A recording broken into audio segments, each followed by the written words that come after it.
Hey, what's up, guys? Owning Toaster here again with another episode of Mainstream Monday. This is episode 2 of our concerted, edited, focused effort on putting out these podcasts to you. Our guest this time is going to be Astras of Claw Central, CEO. Full disclosure, I've played multiple tournaments with Claw Central as a player in Ring of Elysium. Astras is a great guy, has always supported me and the guys very well.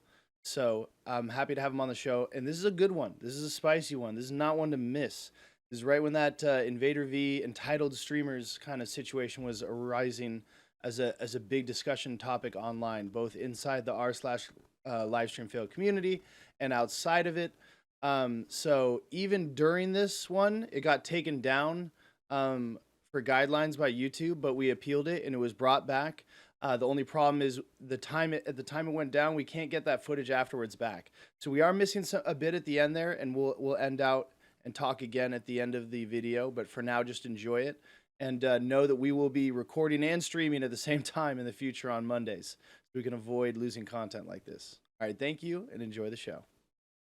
Okay, is everybody ready to get the show on the road? Got some Legos. That's nice. Should have what we need here. Get out of here. Out of here. Boom. Very scuffed as always, but this is how we do it. We're doing Mainstream Monday, and joined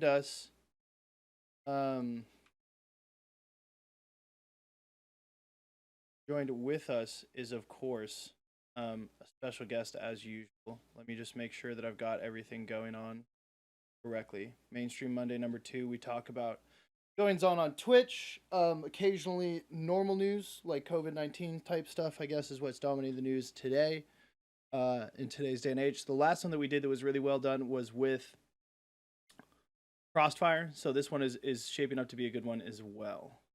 Let me just get here.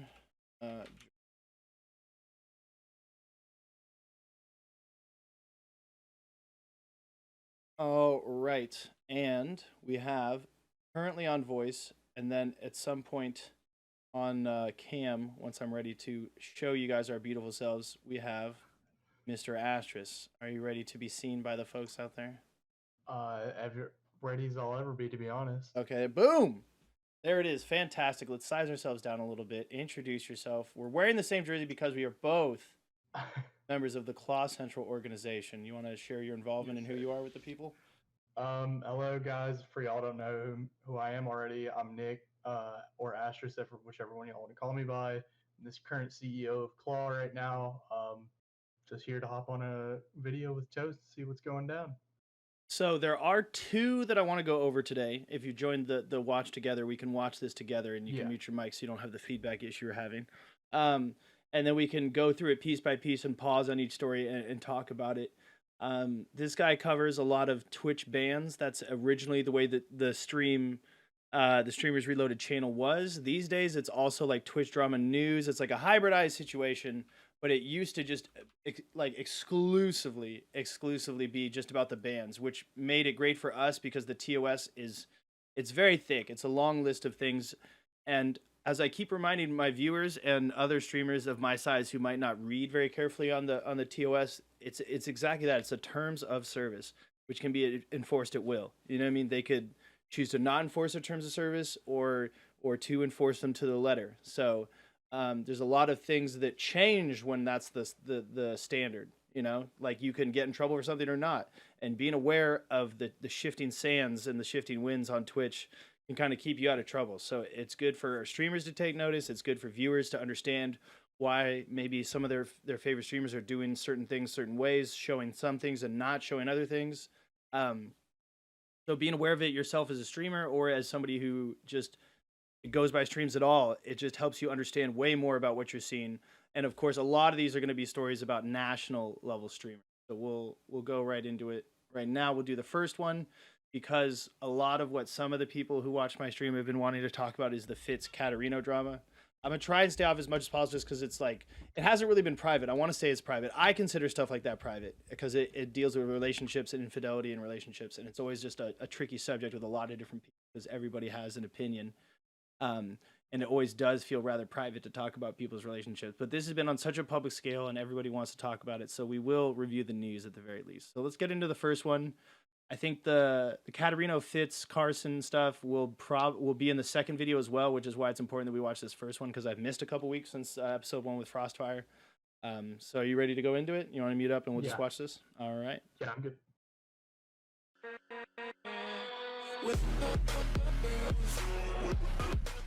Welcome back to Streamers Reloaded. My name is Tom and let's get right into the news. And we begin today with an update on the Dr. Disrespect drama. As a reminder, Doc has been using the term drops in his title when playing Valorant games to bait users into watching his channel when he very simply can't drop keys for viewers to get into the beta. So the update, as it turns out, Doc has decided to double down. This week, not only did Doc still have drops in his title, now even multiple times, and to further mock the occasion, on Monday 17 minutes into his stream, Doc decided to release a statement about the whole drops drama. Here's the clip.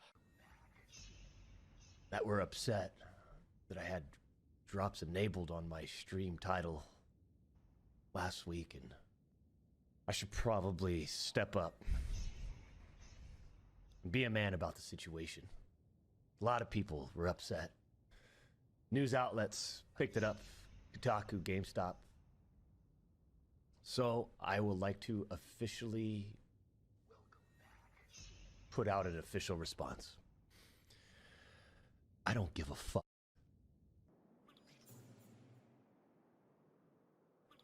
Hey, what's up, Venbeer? We're looking at the best in the business, baby. We're doing You think I episode 1 and 2 reviews today, or right now. It's actually quite crazy the lengths some users are going to defend Doc here. The second top response on Doc's previous tweet is even a straight lie, with the user saying they received a drop when it's impossible to get one. Another user responded, I think we all know Doc doesn't need the word drops anywhere in his stream. He's been dominating since day one, without the word drops. Bunch of pansies. This once again can be proven wrong very easily. Take the first day Doc put drops in his title. Users were genuinely misled, which is proven by Doc's analytics for that stream being much higher than normal. We then take a look at some of the top streamers for this Valorant drop. Summit1G, XQC and Tim the Tatman, all the top creators by sub count. And in this case, this could very easily be Doc, or if we want to nitpick, this would probably be Shroud. And well, for this one we actually have one more clip that comes from Doc, and this one comes from the r/Valorant subreddit, where a user shared they got into a game with Doc. In said game they killed Doc and then left the message in in-game chat saying drops. Here's the clip. That's not mine. But it's great we can get us. Jeez. Oh hell yeah. Close right, close right, close right. Oh, that close. Yeah, real close. Fucking pussy, daddy butter, you're a pussy. Fucking push me. That's why you're 8-13 and no one knows you. One ever. enemy remaining. And no one never will. Right? They only know about my trophies. They only know about my red carpet premieres, my autograph sessions, right? They only know about the 6'8" frame and the 37-inch vertical leap and the violence and the speed and the momentum that you just don't get it from this fairy game. You stay back there your whole life, daddy. Then following on, we got some allegations against the Destiny 2 streamer Semper0311. He must have left his cheats on from off-stream playing because a user has recorded a video and uploaded it to YouTube with the title Semper Caught in the Act, which the clip shows the streamer running around in-game and the enemies have black and red boxes around them. This of course being a type of wall hack. When a user in chat told him the red squares were on stream, he ended the stream. Hold on, be quiet. The screen has the red squares around them. Oh my god, no way. Oh no, what the f, man? Oh my god. My screen has red squares around them.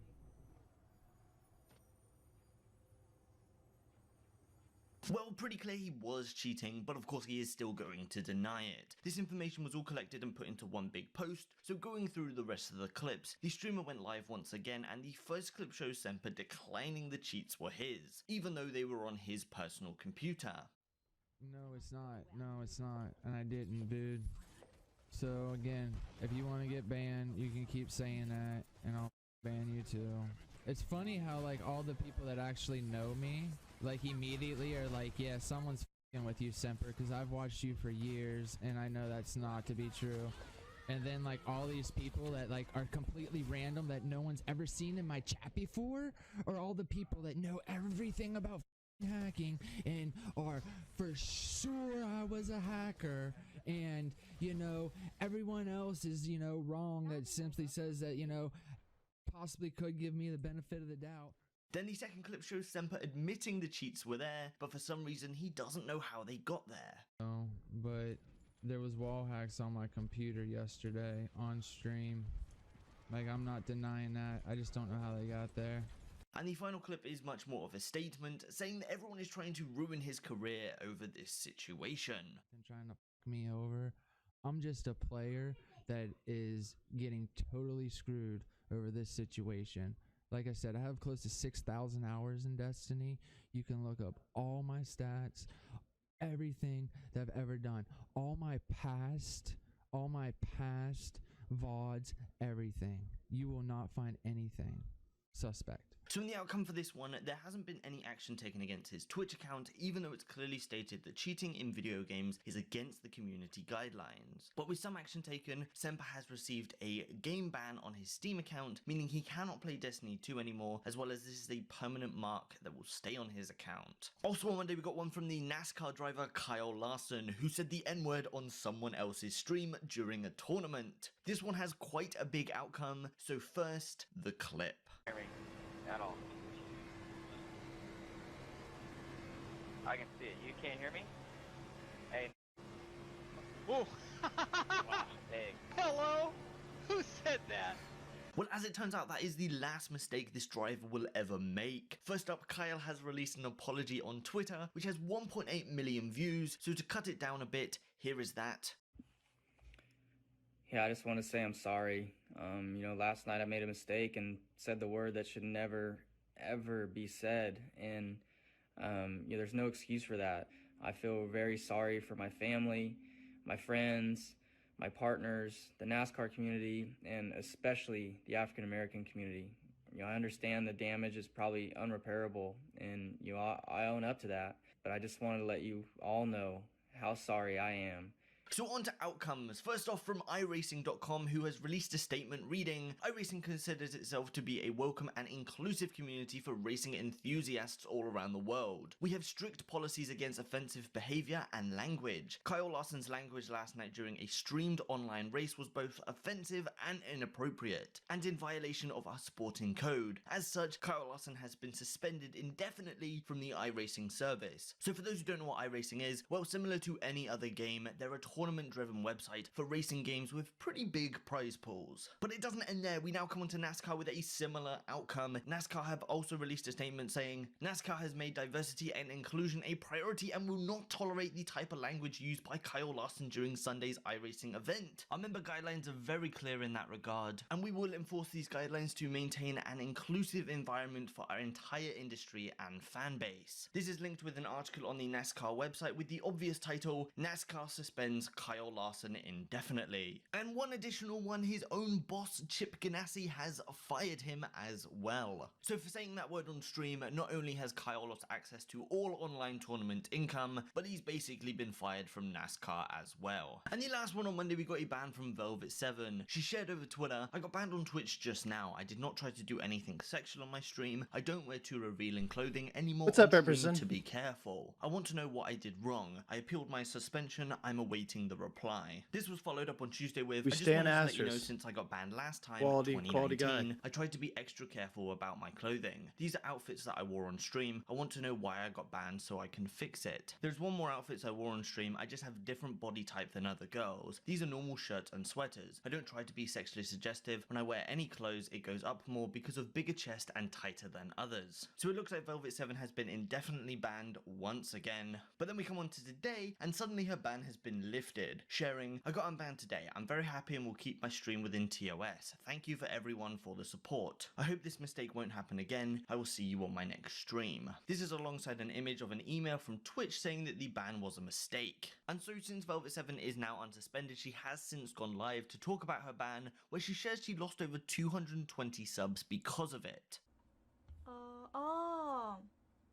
Okay, so I lost subscribers about 220 subscribers gone. Because when I suspended, even my dad had to cancel the subscription. 구독은 복귀는 안 되는 것 같아요. Yeah, so 220 subscribers. Ash is cute. True. Look at him over there. But that's fine. I can go back up.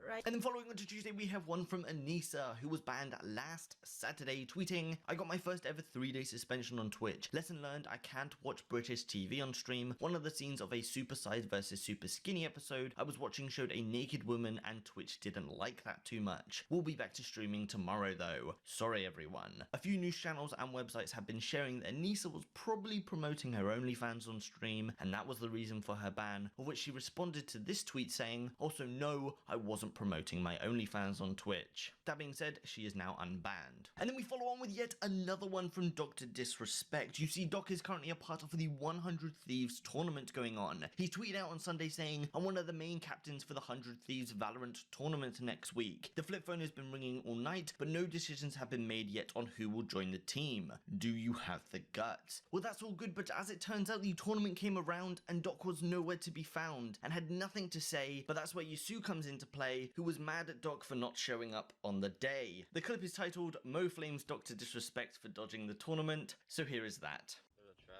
Sorry, I'm uninformed. You're supposed to go against Doc's team, but he screwed his team over.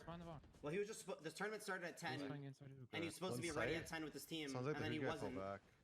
And then apparently people saying he just went live right now and said he doesn't want to play at all. But it's like, why would you accept the invite to play in the tournament and then recruit a team to play with you, and then after everyone's ready a day of event say you don't want to play? Like are you fucking 8 years old, bro?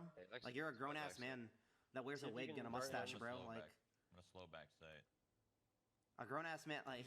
And the last one for today is an update on the Katarino Fitz and Call Me Carson drama. Oh, no. As a reminder from the previous video, Katarino and Call Me Carson were supposedly We'll do this dating. piecemeal We found next out time. that Katarino has cheated on Call Me Carson with Fitz. This one is quite a big one, so let's get right into it. And so after the past couple weeks, Katarino and Fitz have both broken their silence. So let's begin on the Katarino side. She's released a 4-minute video on the subject titled "An Update." As this video is quite long and is packed with information, I've done my best to cut it down without removing any important information. The following clip is 1 minute 40 long, so if you want to skip, here's the timer, but here is Katarino's explanation cut down. My relationship with Carson was very complicated.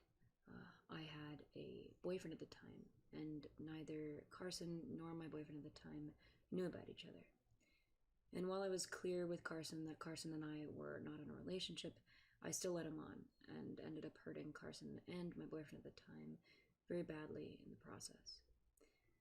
I am now seeing a therapist, and although I didn't realize it at the time, I was dealing a lot with depersonalization, and I felt like I was two different people living two different lives. I felt like a passenger in my own body. I ignored very conflicting feelings and thoughts, and I was very lost and confused. I didn't know what I wanted or what was important to me. This was when I got involved with Fitz, and I handled it very similarly to how I handled previous things. Carson and I streamed together, and his community very much saw us as a couple, which we encouraged, and it felt really good to have such a positive impact on so many people. And I'm sorry to all those people that I let down and disappointed. And I was lost and confused, and I ended up hurting people that I cared about.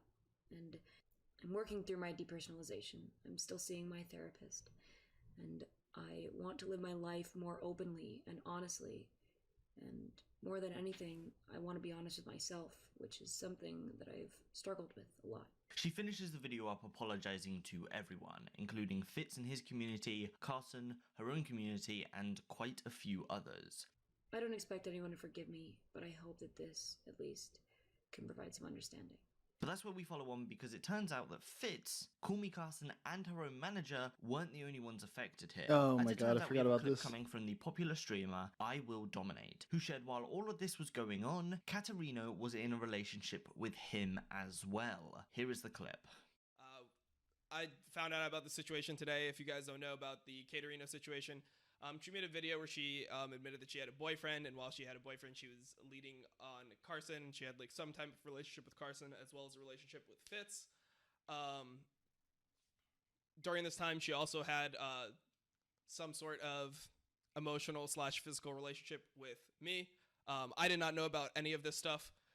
Obviously, going into it, like, I just take people's word at face value, and people that know me, know my channel, like, I don't really like talk about girls I've been with, etc. On my channel, you know, it's not really relevant. I don't feel like it's your guys' business. If I have like a long-term girlfriend or something, I'll introduce you guys to her, but I don't really want to talk about it. Jesus Christ, this is so fucking weird. I don't really want to talk about it too in depth. Anyways, yeah, like around September of last year.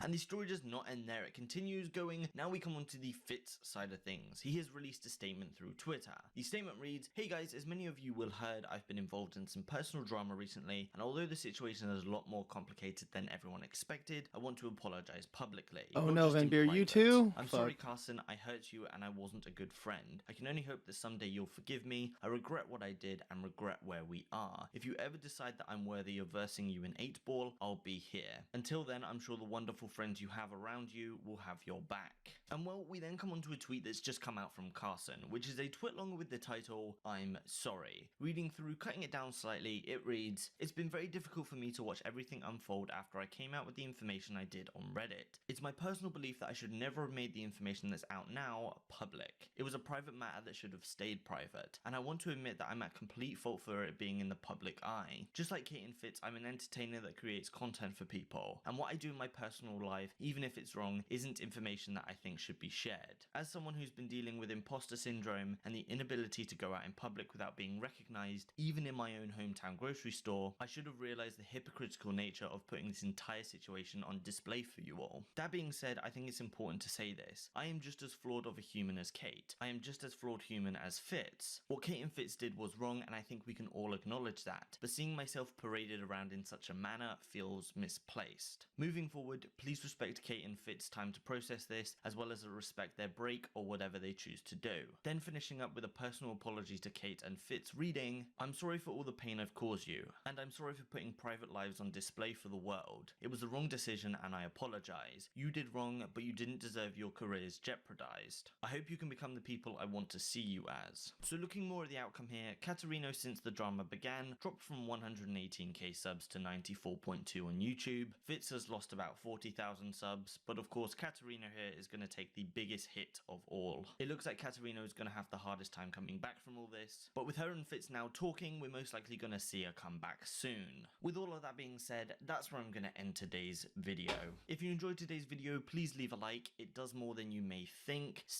Yeah, dude, this channel's called Streamers Reloaded. I'm gonna undeafen. I think I've been undeafened. Dash is just to deafen because of. No, I've been here. I think, okay, so don't forget, guys, we do have the YouTube chat, right? If your YouTube chat isn't working, you can be in Discord and type in there.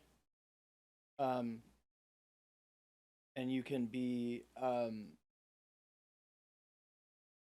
present there if your YouTube chat is not working. I saw Guire in there saying, "What up, boys? Astras do be looking cute, though."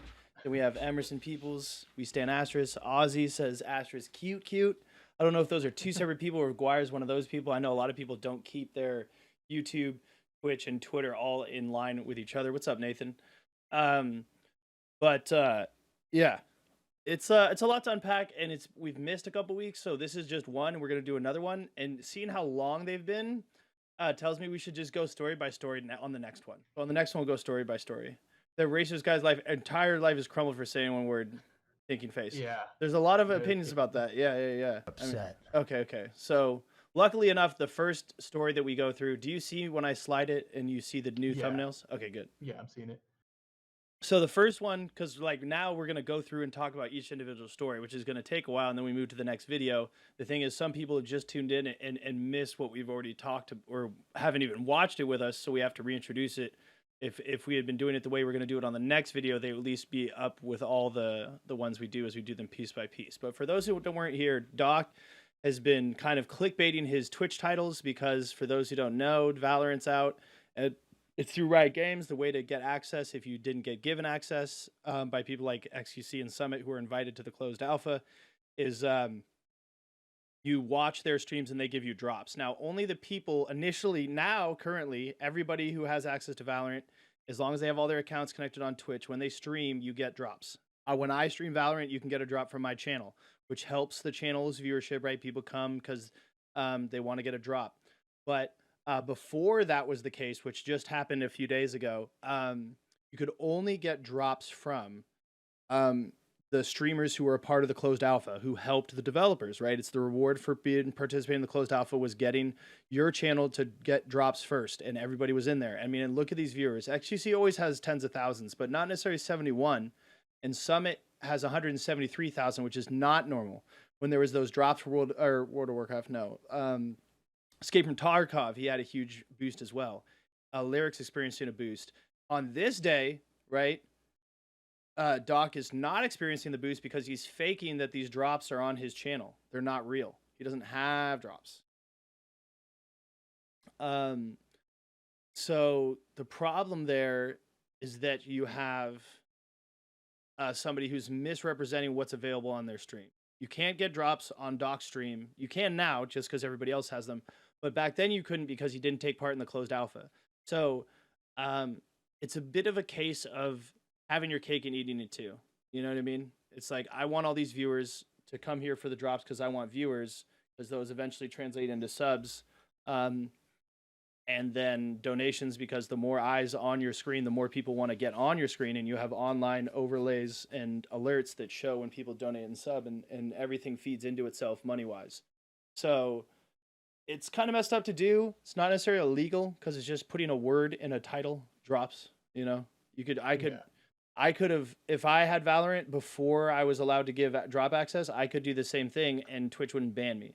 But this falls into more of a moral situation, and as we all know, Doc plays a character, right? That's his excuse for the way he behaves, right? So we see him doubling down here in a clip response, which is here for those who missed it. Drops drama. Here's the clip. That we're upset that I had drops enabled on my stream title last week, and I should probably step up. Be a man about the situation. A lot of people were upset. News outlets picked it up. Kotaku, GameStop. So I would like to officially put out an official response. I don't give a fuck. Gets me every time. Dude, I mean, this is how we... You're looking at the best in the business, baby. You think I give a fuck? It's actually quite crazy the lengths some users are going to. Okay, so Travis Gafford, for those who don't know, he worked for GameSpot when they had their esports thing. Travis Gafford, I mean, he lived with Doublelift, who plays ADC for Team Liquid on League of Legends, and he played historically for CLG, and I believe a little bit for TSM, and he's just like he's one of the best attack damage carries in League of Legends history, and in North America, he might be the best all time.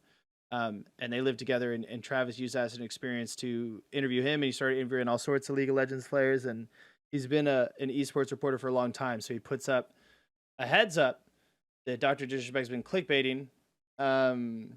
He's banning people to tell him to stop it in his chat and using sub mode. So, fragile concern, little tattleteller. I mean, he's doubling down. He's banning people for exposing the truth. I mean, I don't know what to say. You might have your own opinion, Astras. No, so I mean, the thing is with Disrespect is that, yeah, of course he has his persona, like he doesn't care, he doesn't give a crap, anything like that. But at the end of the day, if you're just using clickbaiting for, like you said, he's going for the drops, and you're clearly your channel does not have drops, it's like, why are you just gonna bait here just for views and all that? And you're taking away from people who really wanted to join, like wanted to play the game. Like me, you know how bad I was trying to get a Valorant key for like the longest time. And so when you bring people into your stream, like, yeah, you're getting more views, good for you, but at the same time, you're also bringing in false numbers, is how I like to think about it sometimes. Some people open up your stream, just leave it there, and no interaction with you. Don't have any plans on subbing or following you, anything like that. And it's kind of like pointless numbers. But for someone like Disrespect, I guess it really doesn't matter so much since he's already kind of established in the community. Um, but it's kind of it goes back to the people who are watching and really wanting to get a key. It's very unfair for them to go to the stream. They're like, "Oh, Doc has key drops. Let's go watch him. He's a cool streamer to watch." And you're just sitting here wasting time just because Disrespect wants a little views. I mean, personally, I don't think it. I think it is a little messed up that, especially that now he got caught and he tries to put on, like you said, this persona he has, like he doesn't care, like, oh, I don't give a crap and all that. So I mean, I think it is kind of disrespectful towards Valorant as well to sit here and kind of falsify that you have these privileges when you really don't, Right. and taken away from Summit and those who had it. So I mean, I'm in all honesty, I kind of completely agree with you, and how he's acting is very unprofessional. Yeah, and it's just like the thing is he gets to, you know what I mean? Like people like me can't get away with this kind of behavior. Yeah, we get banned in a heartbeat. Or just like it would be very off-brand and damaging to your reputation. You know what I mean? He's developed a reputation, right? As you said, is disrespectful. He's Dr. Disrespect. He gets to just be that way if he wants to be, and everyone else just has to deal with it. Whereas like if you wanted to be this way and you've developed a reputation, for example, I'm a charity streamer. It's just people would not be happy with me, and it would hurt more than it would help in the short term. So am I allowed? Aren't you wanting to be in here for the Carson stuff, Nathan? I can get you in during that when we get to that section. And then the rest of it. What's interesting is somebody said this on live stream. Is that somebody said Doc has more simps than girl streamers on Twitch, and that's rough. And it's true though. It's hard to deny. Got a person claiming to get a drop from his stream at a time when it was not allowed. It's the 9th of April. He was not getting a drop from Doc's stream. So there's people out now lying for him. And then there's like the extreme fanboys, which you can only really compare to, like, I guess you could say a fan of a wrestler. I feel you on that, yeah. And it's just like, DM me on Discord, Nathan. Come on, man. It's just, yeah, this face too. Bunch of pansies. He doesn't need the word drops anywhere on his stream. He's been dominating since day one without the word drops. He doesn't need to, but he's doing it. You know what I mean? So that argument just doesn't. It doesn't take away the fact that he's dominating. It's kind of, I see it as, like I said, it's wasting people's time or getting people's hopes up. Yeah.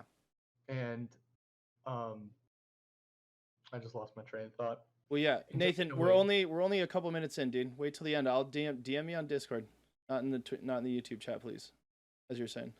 And taking away from the streamers that do have drops, like Summit and CQC and all them, it's kind of like unfair to them that you're getting.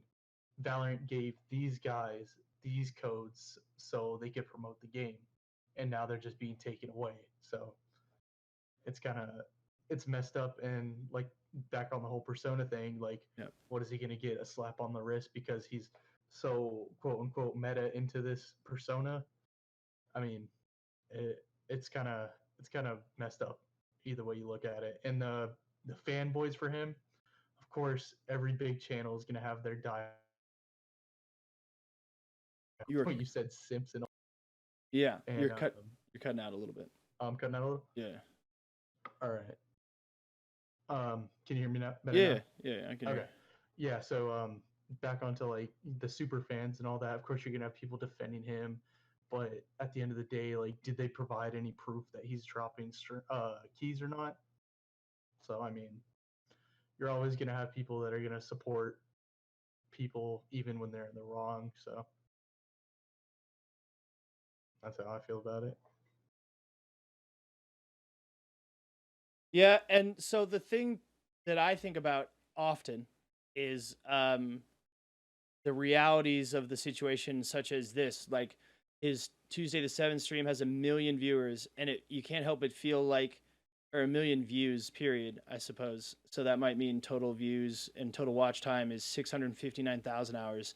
And Wednesday has only 275,000 hours, and then next is 248. And instead of just streaming Valorant like he did on day 1 and day 2, he switches into what looks like Warzone from the thumbnail. I want to say that's Warzone.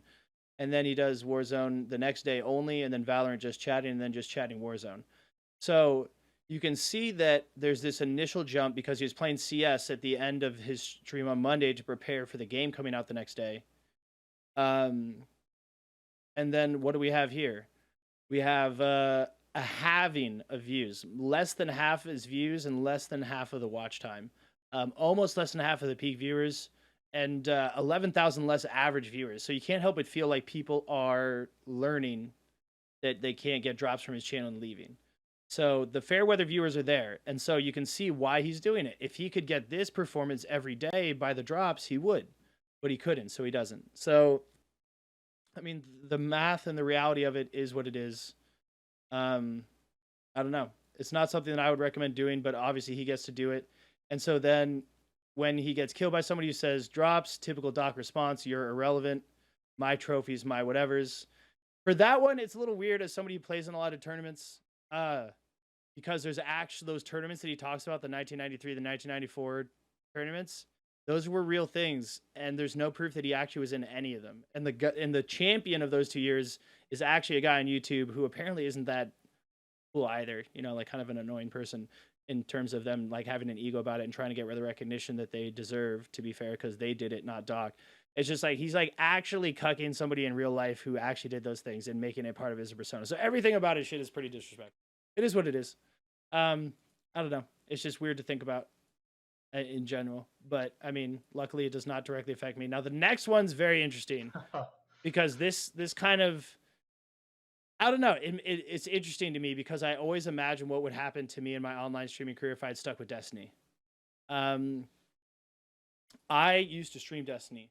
Really? Yeah, that was actually one of my biggest things. Hang on. What class? I will drag you in after.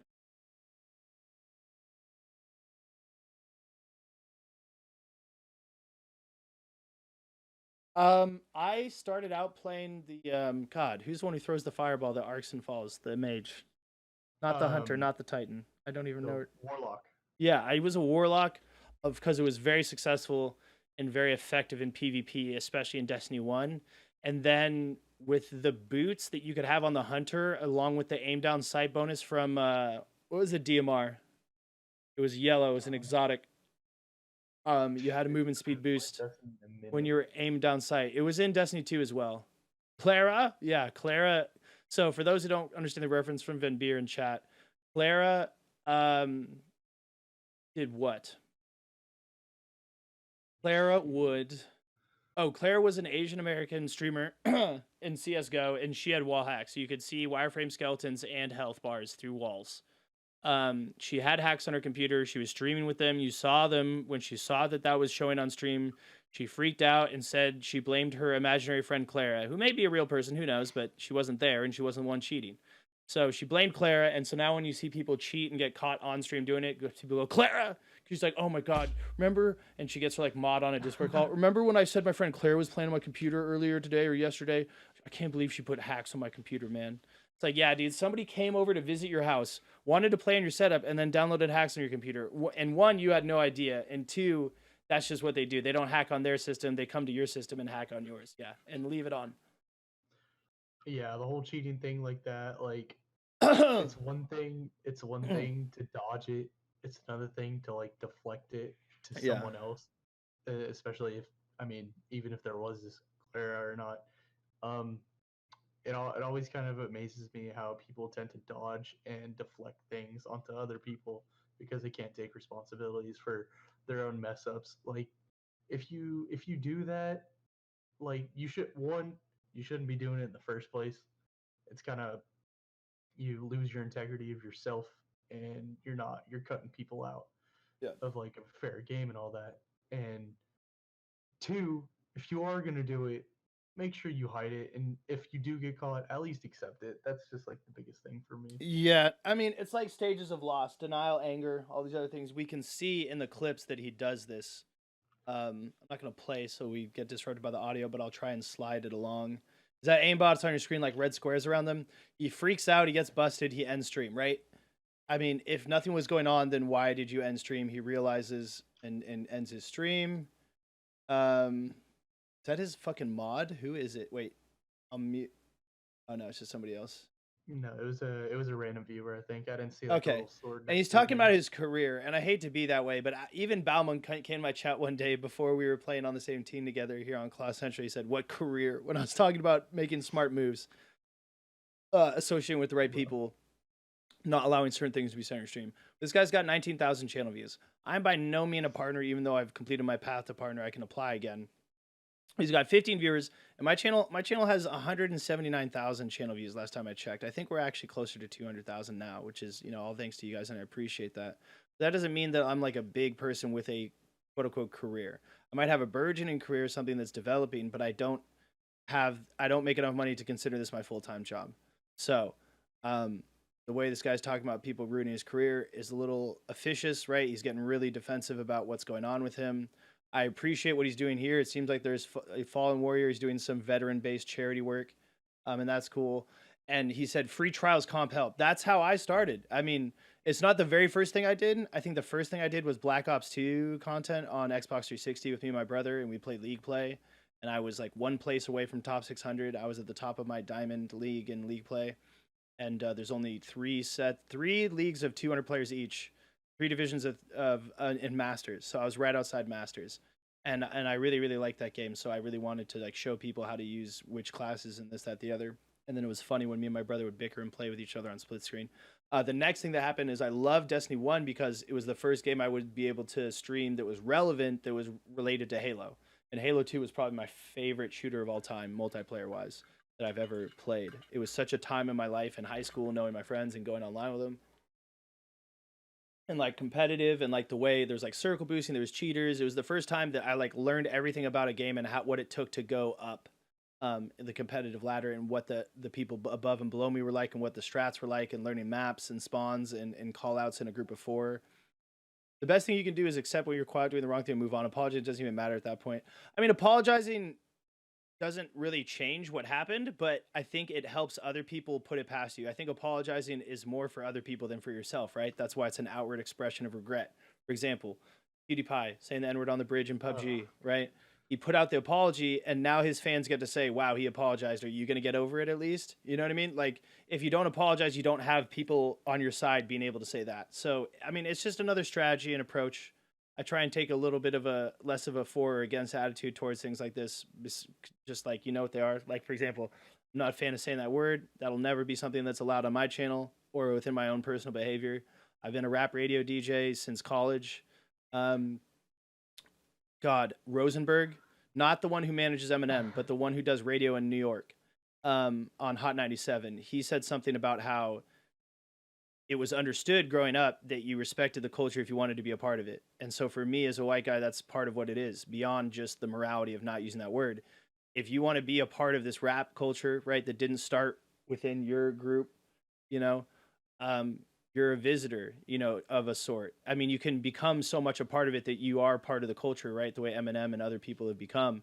But you got to realize that you're not there, like you're never going to be accepted by the culture if you're disrespectful in that way by using that word. So it's just never been something I've done, and having that attitude has gotten me far within that space. I still know a decent amount of rappers here in the area, and I like being able to say that I did, and that I went to the shows and got backstage and all that other stuff. And if I was that kind of person, it just wouldn't have happened. But what I started with right after Black Ops 2 was Destiny 1 content, and I was really good at PvP and Xbox. Me and my friends would beat Giggle Monster on occasion, who played for T1, which is like Tier 1, not like T1 Fighting, which has Braxton now for Valorant. It's just like one of the biggest, maybe most important at the time, Destiny 1 clans. And we were in the top 1 percentile. We used DestinyTracker.com the way you use RLTracker.com. We were really into it.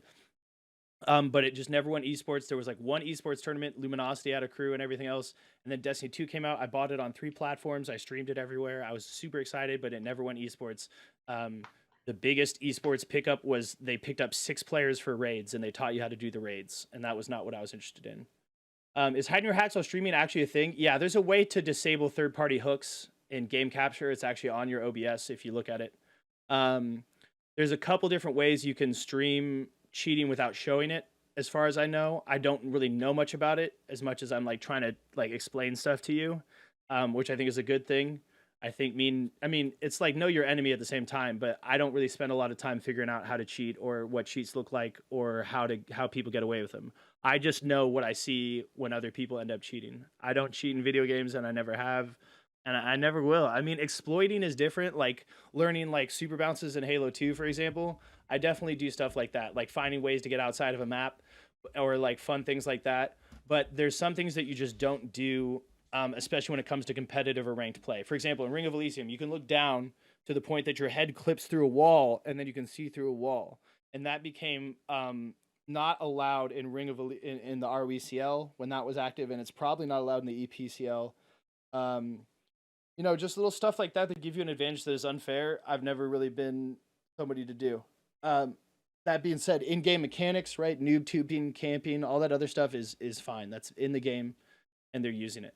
I mean, you can complain about it and call it a dirty tactic, like demoing in Rocket League, but I'm not like actually like legally or morally opposed to like you using that. I might think it's stupid or lame or complain about people demoing in Heatseeker, and yeah, controller on Fortnite with the auto aim. All those things are part of the game. They're in-game mechanics, okay? And you might be cheesing them or abusing them or whatever you want to call it, but you're not actually cheating. So that's different, and I'm not going to try and regulate that at all or you know what I mean? That's up to the game directors. So it's pretty clear he was cheating. Severs was currently wrong with Destiny 2 PvP. Wall hacks, proceeded to play dumb. Yeah, before we go on for the next one, kind of like to reiterate on what you said, starting with the apology thing. Yeah. With the whole dropping of N-word and cheating and coming out and publicly apologizing to things. Some people have the mentality of you apologize and everyone forgets about it. Like you should be automatically forgiven for what you've done and all that kind of stuff. Like yeah. And some people don't have that mindset, which is okay. If you come out and apologize for something that you did that affected people emotionally or like career wise, it's not bad. You always want to try to apologize. Like it may not change anything in the long run, but it's a good first step to doing it. To owning up to whatever you did and anything like that. That's what I want to say about the apologizing. And I just lost my train. What was the last thing you were talking about? Oh, exploiting and cheats. Yeah. Cheating, I've never done it. Hashtag row, still trying to get unbanned. So yes. I ain't even know what I did yet. Only third party things I've used for anything like that is Alpha Console on Rocket League, and that's just purely cosmetic and all that kind of stuff. Anything you kind of do like Bacchus mod as well. I don't know if you don't know anything about that, but yeah, it's very similar. They help you in private match where it's offline and it has no effect on gameplay like online. It helps you and all that kind of stuff. So any kind of like third party cheats I've never been really big into, anything like that. I don't know how to hide mods on OBS overlay, any kind of stuff like that. All I know is when I right click my game capture, I'll bring it over for people to show. So I have things use anti-cheat compatibility hook. So I leave that check marked because I don't have cheats on my computer. But I don't know how that would harm me to have it unchecked or harm me to have it checked, right? So I leave it checked. Yeah. I don't think unchecking is going to boost my FPS or anything, so I just leave it there. And then capture third-party over to Steam. I usually turn that off because Shift Tab when I'm DMing someone on Steam might I don't know, they might send me something dumb, so I don't want to show it. Yeah. It's just being safe with your stream. So whatever he did just showed, what he's looking at. But I've heard there's ways where you can cheat, where you see the overlays. Like, for example, he's now playing Overwatch, where you're supposed to be able to see these items through the wall, like the payload, or that's Team Fortress 2 language. Those are teammates. Well, no, these are teammates, but this is the objective right here. This one under the payload. The payload. I mean, technically, it is still payload. Arma 2 need it checked to game cap it. Interesting. That's good for Arma 2. I think if you really are interested in making sure streamers don't cheat on your game, that you make sure that you need to check that mark to game cap your game. That'd be interesting to think about what you're doing. You're not a cheat version. You permaban from GTA Online for spawning money. Omega lol. Damn it, man. Get him out of here. I mean, and that feels like, for me, it's just like, this is like the spirit of competition. There's not really a lot of competitive GTA Online stuff unless you're talking about like, maybe somebody's trying to do like a 0 to having the nicest apartment, like speed run or something weird. I don't know how what you did could affect that. I do know that back in the day, people would cheat, money hack in lobbies and drop you a bunch of cash, and then the people fixing it would come and take your money. They might take more than you had or something. So it's interesting because like you can get other people in trouble when you use GTA Online money hacks. There's actually a guy who was one of the leaders of one of the gangs in my Grand Theft Auto roleplay server, and he was caught asking for help in other discords, like modding discords, for help bringing in free money to spawn money in GTRP in his server. And for that, he got banned. So that's different too, because that's power gaming, and that's explicitly banned by the rules of the server. You know, you have to earn the money that you spend there. You know, your boy growing a little bit of weed on the side in Grand Theft Auto roleplay. Only spawn money on myself and purposely made other cheaters' games crash. Well, see, there you go. I mean, it is what it is, and I'm not going to speak for or against GTA Online money hacks or anything like that, right? Because there's like cheats in single player gaming, which are completely up to you, man. I don't care about that. Like when you down up B, you know, stuff like that. You get stuff where you get unlimited money in like a Grand Theft Auto offline kind of thing. My NC was just banned in GTA. Someone's dropping money and may or may not have asked them to drop me some. See, I mean, and this happens, man. You're gonna get a stain on your account. No, you keep talking. I'm gonna find the screenshot.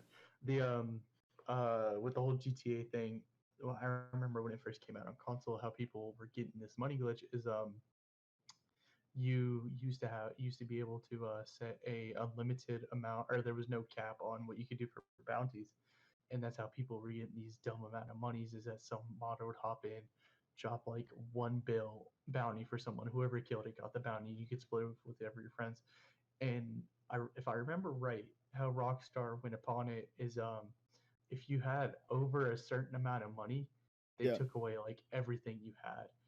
And I mean, it kind of goes back to, how does Rockstar know I didn't earn this legitly, or I just got lucky and someone dropped me a $1 billion bounty? So like you were saying, like it not only affects you, it affects everyone, or it could affect other people and their progress that they may or may not have legitimately earned. So that's how I feel about that, at least.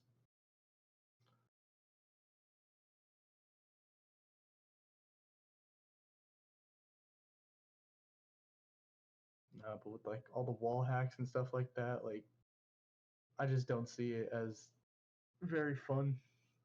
What's the point in playing something that you know you're gonna obviously stomp at?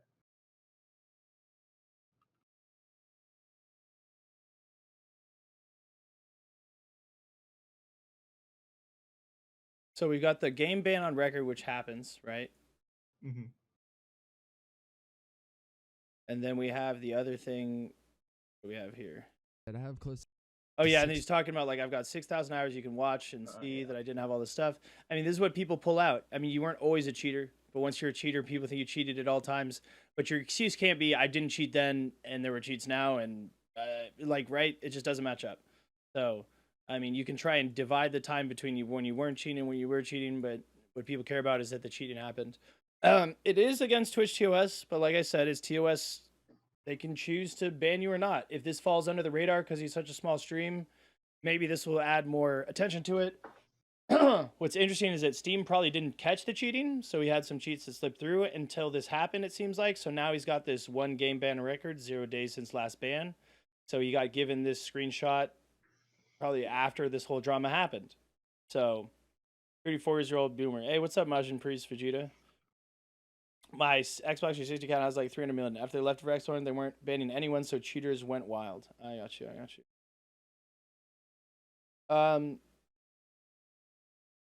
So okay, the next thing, Kyle Larson, dude. Okay, so Crip said that his brother plays it religiously. What did you say? You said iRacing. My brother plays it religiously. Yeah. So right now, NASCAR drivers like this right here is a professional NASCAR driver. This isn't the guy who said it. And ironically enough, here's Kyle Larson. There's this little pop up in the middle of his screen here. This seems to pop up when people are talking, and it literally identifies who's talking. And he's not getting a response from these guys because they're like hardcore focusing on driving, and then he just pops off with the N word, and suddenly people are listening. They're like, "What the fuck?" So NASCAR has gone onto this iRacing platform due to the virus and everything. So you can see him. Has quite a big outcome. So first, the clip. At all. I can see it. You can't hear me? Hey. Whoa. Wow. Hey. Hello? Who said that? Well, as it turns, poor little. That sounds like a nice Canadian guy who's just trying to be like, "What the fuck?" Who said that? Let's be real. TOS is just a guideline, not an actual set of rules. It's an extra set of rules, but it's not enforced all the time. Is the thing, Venpir. You know what I mean? So I don't think guidelines. I mean, guidelines are one thing, rules are one thing, and terms of service are another thing. So that's literally why they call it the terms of service. It's hard to not want to discuss it with using other words, but I think we have to be very strict if we want to talk accurately about the terms of service by simply referring to them as the terms of service. That's what they are, and that accurately describes. Yeah. Terms of service are also, I think, arguably enforced on people who are bigger as well. Yeah, I mean, it's the terms. Get away. It's the terms for which the service is provided to you of being able to stream on Twitch. So it's something you have to agree to, and then they decide whether or not they want to enforce on you. You know what I mean? Yeah. So he does the apology again. Says the word which should not be said. It's like some Harry Potter shit. Ironically enough, I saw a message when this was on Livestream Fail that the racer who came up on this was the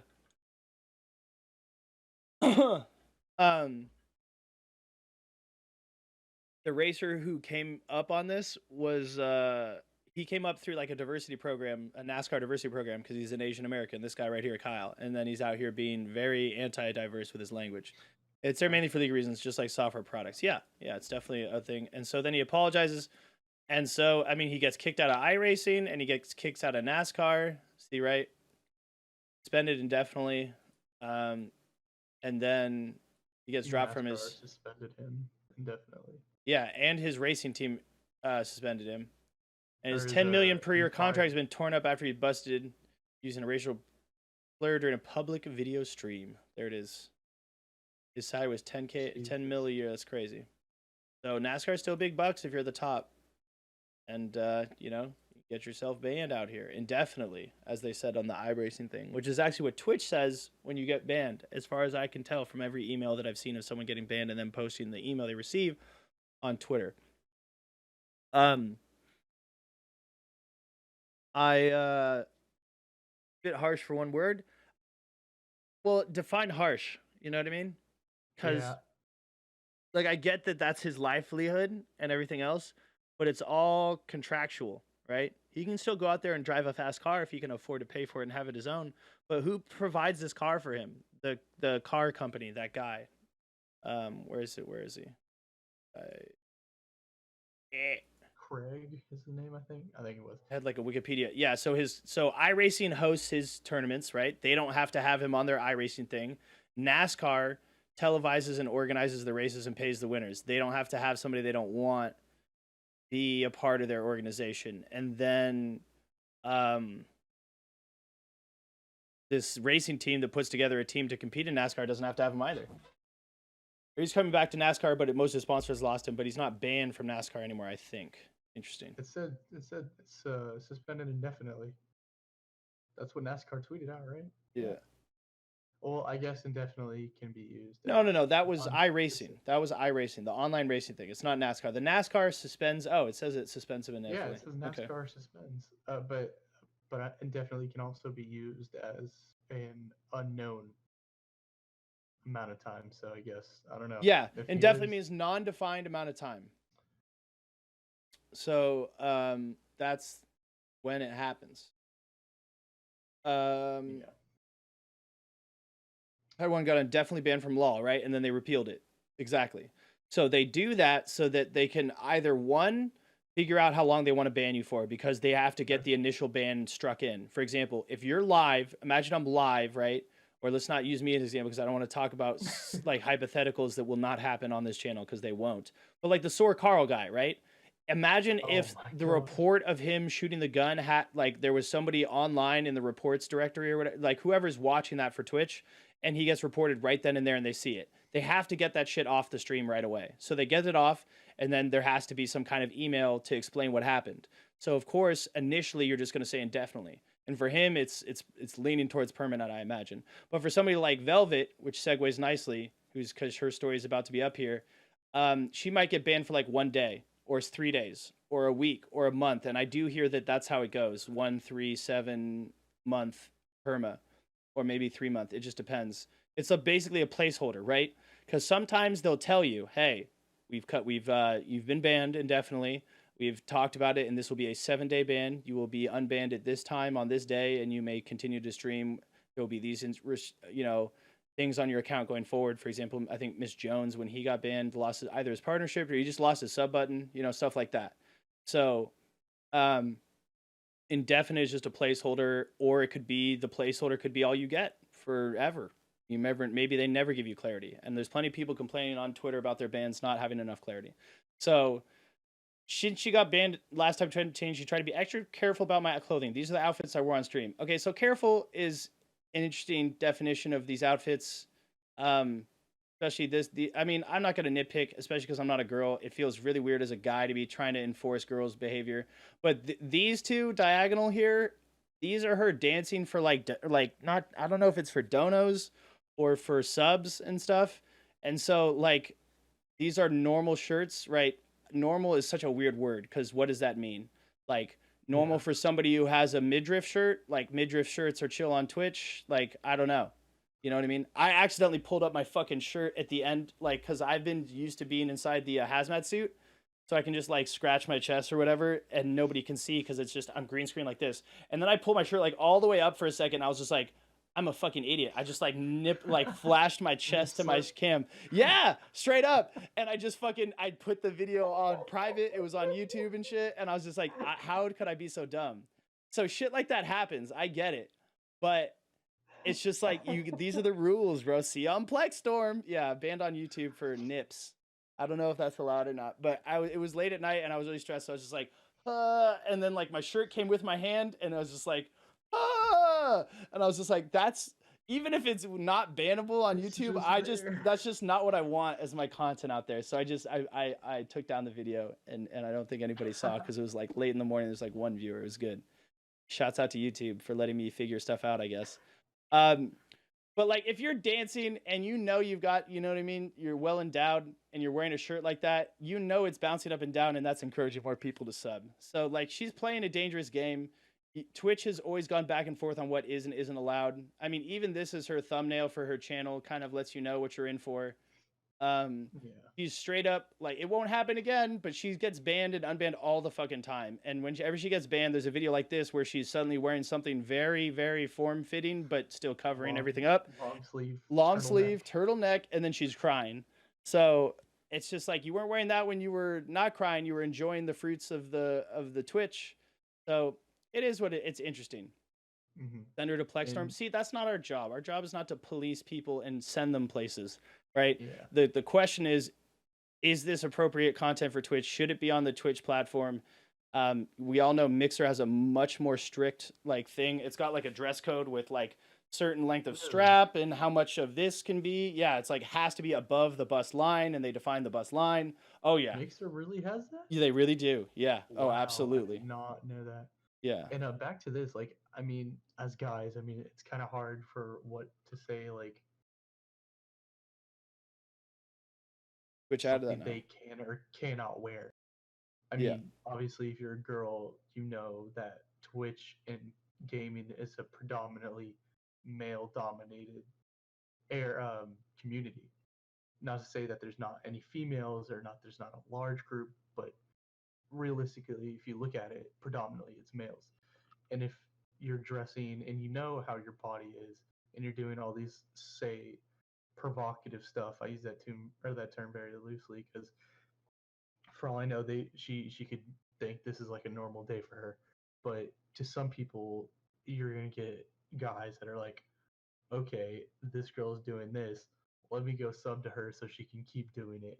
And for a ban for it, I mean, it's a toss in the air. Like she said, just because she has more defined areas and clothes may be tighter. Yeah. I mean, if you were to take a girl, put her in a crop top, put her on stream, put a guy, put him in a crop top, put him on stream, which one's gonna get more views? Yeah. Pretty simple. You're gonna have people thinking a girl just a regular outfit, and then you see a guy in a crop top, and you're gonna be like, "What the hell is this guy doing?" So, I mean, in the end, like, I feel like you kind of know what you're doing. Yeah. Um, I can't say like it'd be completely her fault, but at the same time, I feel like you do have to have some kind of idea of what you're gonna get yourself into for this. Yeah. Um. Yeah. It's a whole thing. Just the fact that she's a habitual line stepper with that is interesting to me. Twitch, like I said, sometimes just like because it's your third or fourth or fifth thing can make it way more harsh for you. But she gets unbanned in short time. I think this deepens a lot of the gender divide on Twitch. Unfortunately, a lot of guys who say stuff like, "Oh, well, if you're a girl, you're gonna get away with it," or if they're being a little bit less straight up sexist and instead trying to have some kind of like trackable argument that you might get banned for less time in her case, you know what I mean? Like this is what part of why I tell people that it's the terms of service. It's the terms of which the service of being able to be on Twitch is provided to you, and you agree to those when you stream on the platform. Especially when you're an affiliate or a partner, once you're like actually making money off the platform.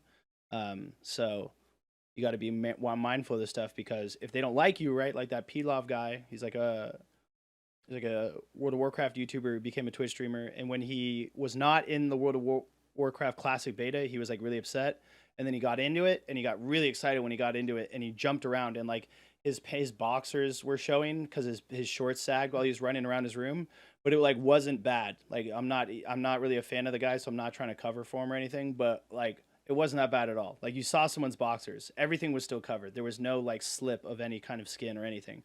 And he got banned for like, I want to say a month. So it's like, it's a sliding scale, and it's not always the same thing for the same person. And some people delete VODs and talk to their Twitch partner managers, I imagine. We don't know what goes on behind the scenes, how damage control works via Twitch. There could be a lot of things happening that we don't know in terms of why things are more or less severe and why people are banned for more or less time for what are seen as similar actions. But at the end of the day, I mean, you're risking your channel by fucking jumping around with these kind of outfits, and that's your content. You know what I mean? Like, you can see that she's in motion in these. She's doing dances. Like, you're getting up out of your chair, which is typically where a lot of Twitch is being broadcast things. Behind the scenes, owning hypers. Yeah, not like that. I mean, I'm not making it. People, the real incel comments are people in the comments on livestream fails being like, "Oh yeah, I wonder how many Twitch partner or Twitch staff members she's done stuff with to get away with this." It's like, Brett, these people are hundreds of miles away from each other oftentimes. Like, not everybody lives in the San Francisco Bay Area. So the idea that somebody's banging a Twitch staff member and to get special treatment is pretty out there. And you have to be pretty deep inside your own like rabbit hole mentally about how like the favoritism works to start thinking that these are reality accusations. Quick question. What are the chat rules for this YouTube chat? I mean, I'll allow or deny stuff. Just keep it within the same lines as the Twitch chat, I'm thinking. We talking about Alinity? No. Although Alinity does, I mean, I'm not here to tell a girl to not use sex appeal to make your channel more popular on Twitch, especially because it's a very impacted environment. I mean, even good, better looking guys get more views that are based on that too. You know what I mean? And if you see that as the reality and you want to make your own money or views off of that, then that's your decision. You know what I mean? I'm not here to police your decision in that regard. It's just, there's Twitch's community guidelines to learn more. So those are some guidelines as opposed to the Twitch's terms of service. But yeah, violation, creating or sharing content featuring nudity was this chick, Anissa Janma. I don't really have a lot to say about her. I was watching showed I'm gonna mute it. She showed a naked person on the show, although people are saying that she was lewd and she was promoting her OnlyFans. I don't know where I found it, but I saw proof that she was actually promoting her OnlyFans during this stream as well. So linking to not safe for work content is actually not allowed on Twitch. So she's creating not appropriate content. She's got an OnlyFans literally in her title. So she's promoting her OnlyFans on Twitter. It's not that hard of a stretch of imagination to imagine she's also doing it on Twitch.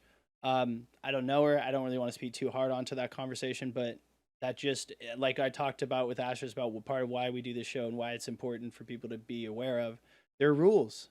There are things where it's like, hey, bro, you should know that linking to not safe for work content is against Twitch's terms of service. So when we were making the joking conversations about Plexstorm yesterday, which is like Chatterbait style cam modeling, but you stream your gameplay, so it's like Twitch in that regard.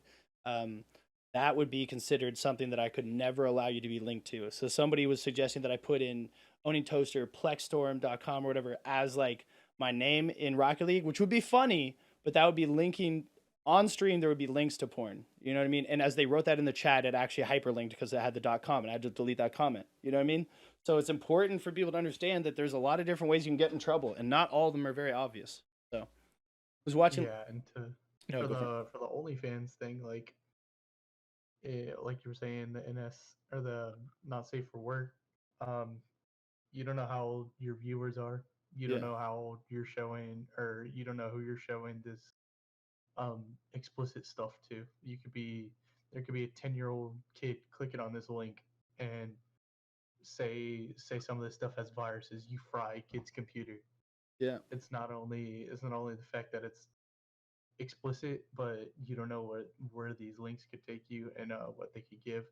And back to the OnlyFans thing, like, of course, you're gonna get people who, if you're gonna sit here and promote your OnlyFans on your Twitch and like on your Twitter, like it just doesn't really. It's kind of in the air. Like you shouldn't be doing it. Twitch should be like no, I don't want to say family friendly, but it should be a safe place where you don't have to worry about finding any kind of stuff like that. At least, in my opinion. Yeah. Well, okay, we'll see what the doc thing is. I totally forgot what this one is. This is why we're going to do it piece by piece. Oh, the 100 Thieves. The tournament one. Yeah. Okay, so he tweets this out. I'm one of the main captains for the 100 Thieves Valorant tournament next week. The flip phone has been ringing all night, but no decisions have been made yet on who will join the team. Do you have the guts? So there was rumors that he was going to pick up Astralis because they're also sponsored by Turtle Beach. Astralis, for those who don't know, is one of the best Counter-Strike teams in the world from Denmark. And so that would be an amazing pickup for him to go into a tournament. I don't know how they deal with the ping or if that would even be allowed, but that would have been a big pickup for him. But the idea is that he must have gotten a roster. Somebody memed, will drops be enabled? Only if you have nothing to going on in life. Fat guy to pathetically desperate for an ounce of attention, then you get your drop. Okay, blah, blah, blah. You didn't see that when it first played? No, I saw that. I just wanted to point that out because that shit's hilarious. So Yasuo Mo, his name is Mo, is a content creator for 100 Thieves. He's like almost pro level in League of Legends, right? He's up there in that like high challenger kind of rated environment, and he plays Yasuo, the character in League of Legends with only one S. So of course he's going to be all over a Riot Games release, and he's going to be involved on the Riot end and on the 100 Thieves end. So because his org is putting on the tournament and this big name person has dropped out, he has something to say about it, which is this. The tournament. So here is that. Sorry, I'm uninformed. You're supposed to go against Doc's team, but he screwed his team over. Well, he was just this tournament started at 10, and he was supposed to be ready at 10 with his team, and then he wasn't. And then apparently people saying he just went live right now and said he doesn't want to play at all. But it's like, why would you accept the invite to play in the tournament and then recruit a team to play with you, and then after everyone's ready and day of event say you don't want to play? Like are you fucking 8 years old, bro? Like you're a grown ass man that wears a wig and a mustache, bro. Like I'm gonna slow back say it. A grown ass man, like. And the last one for today is an update on the Catarino Fitz and Call Me Carson drama. All right, so we'll pause on that because Nathan wants to be a part of this because he's been following the story closely, so we can have our expert call in. Was watching Linden FPS earlier and someone bought him an e-girl. Okay, that sounds really weird. That's not how, you mean you bought him a session, an e-girl session, a game from one of those egirl.gg things.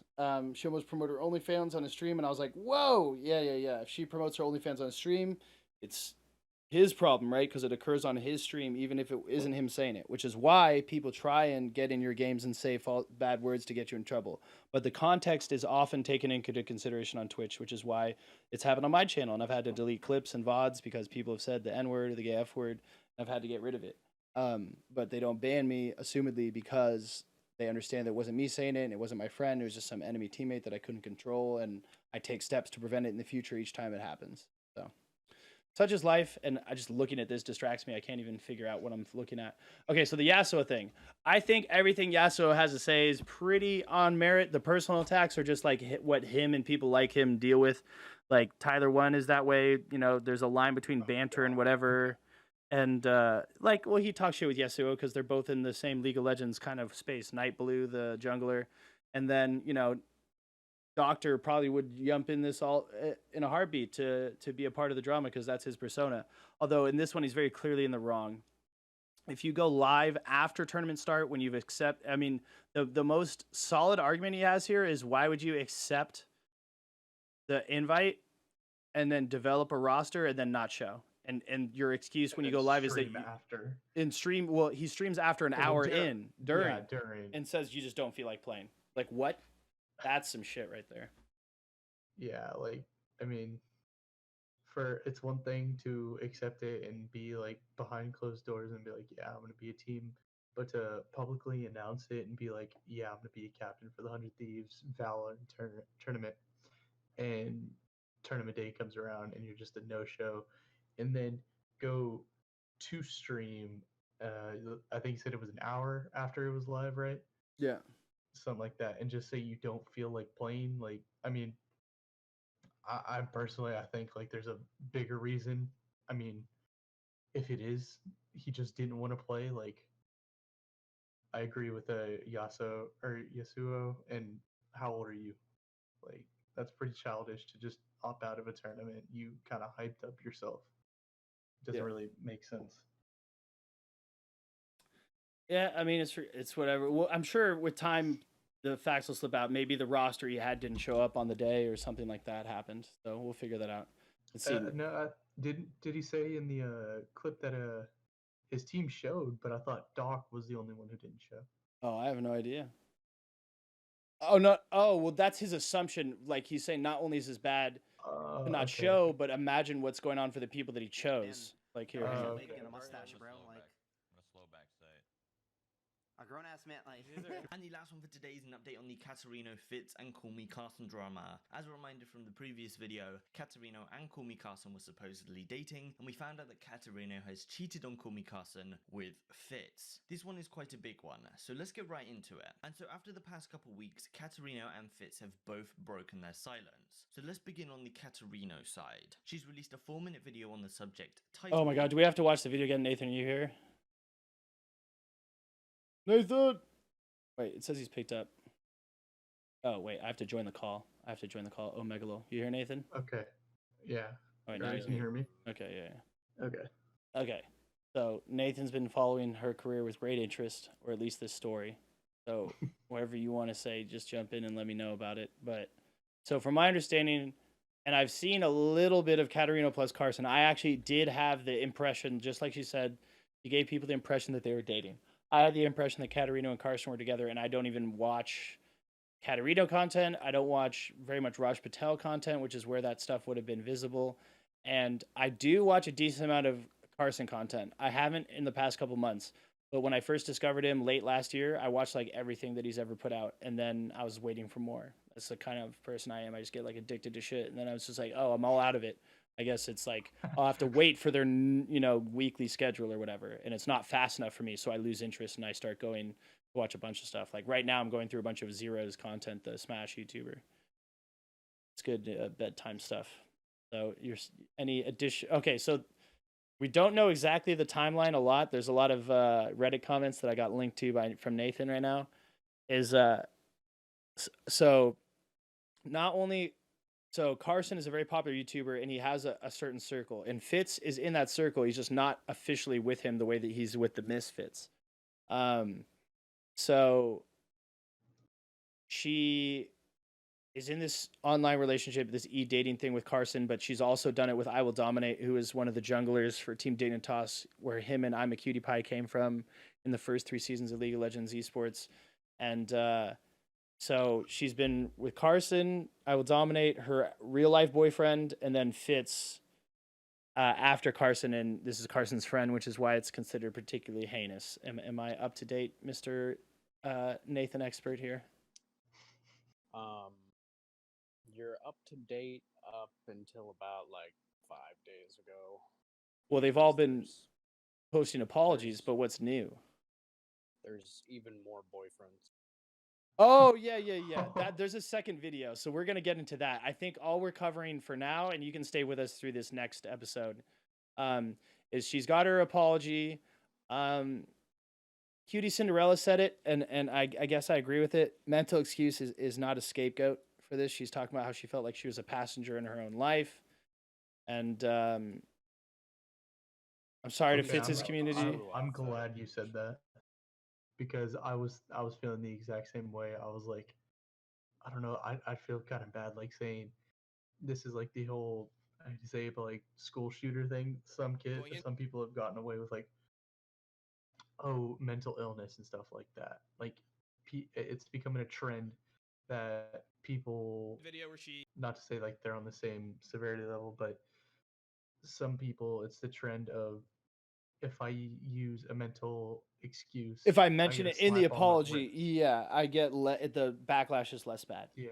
So I she's mean, definitely sliding that in there, and she can claim that that's explaining what was going on with her at the time all she wants, but like an apology is an apology for the behavior.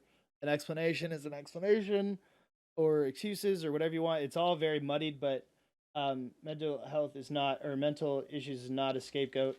You can include that as part of it, but I think that it actually kind of makes you look worse to some people who are expecting an apology to just be about what happened. Yeah, agreed. So we have Liquid, I Will Dominate. Now he's like a content creator, right? These days, people are picking up streamers for orgs, not just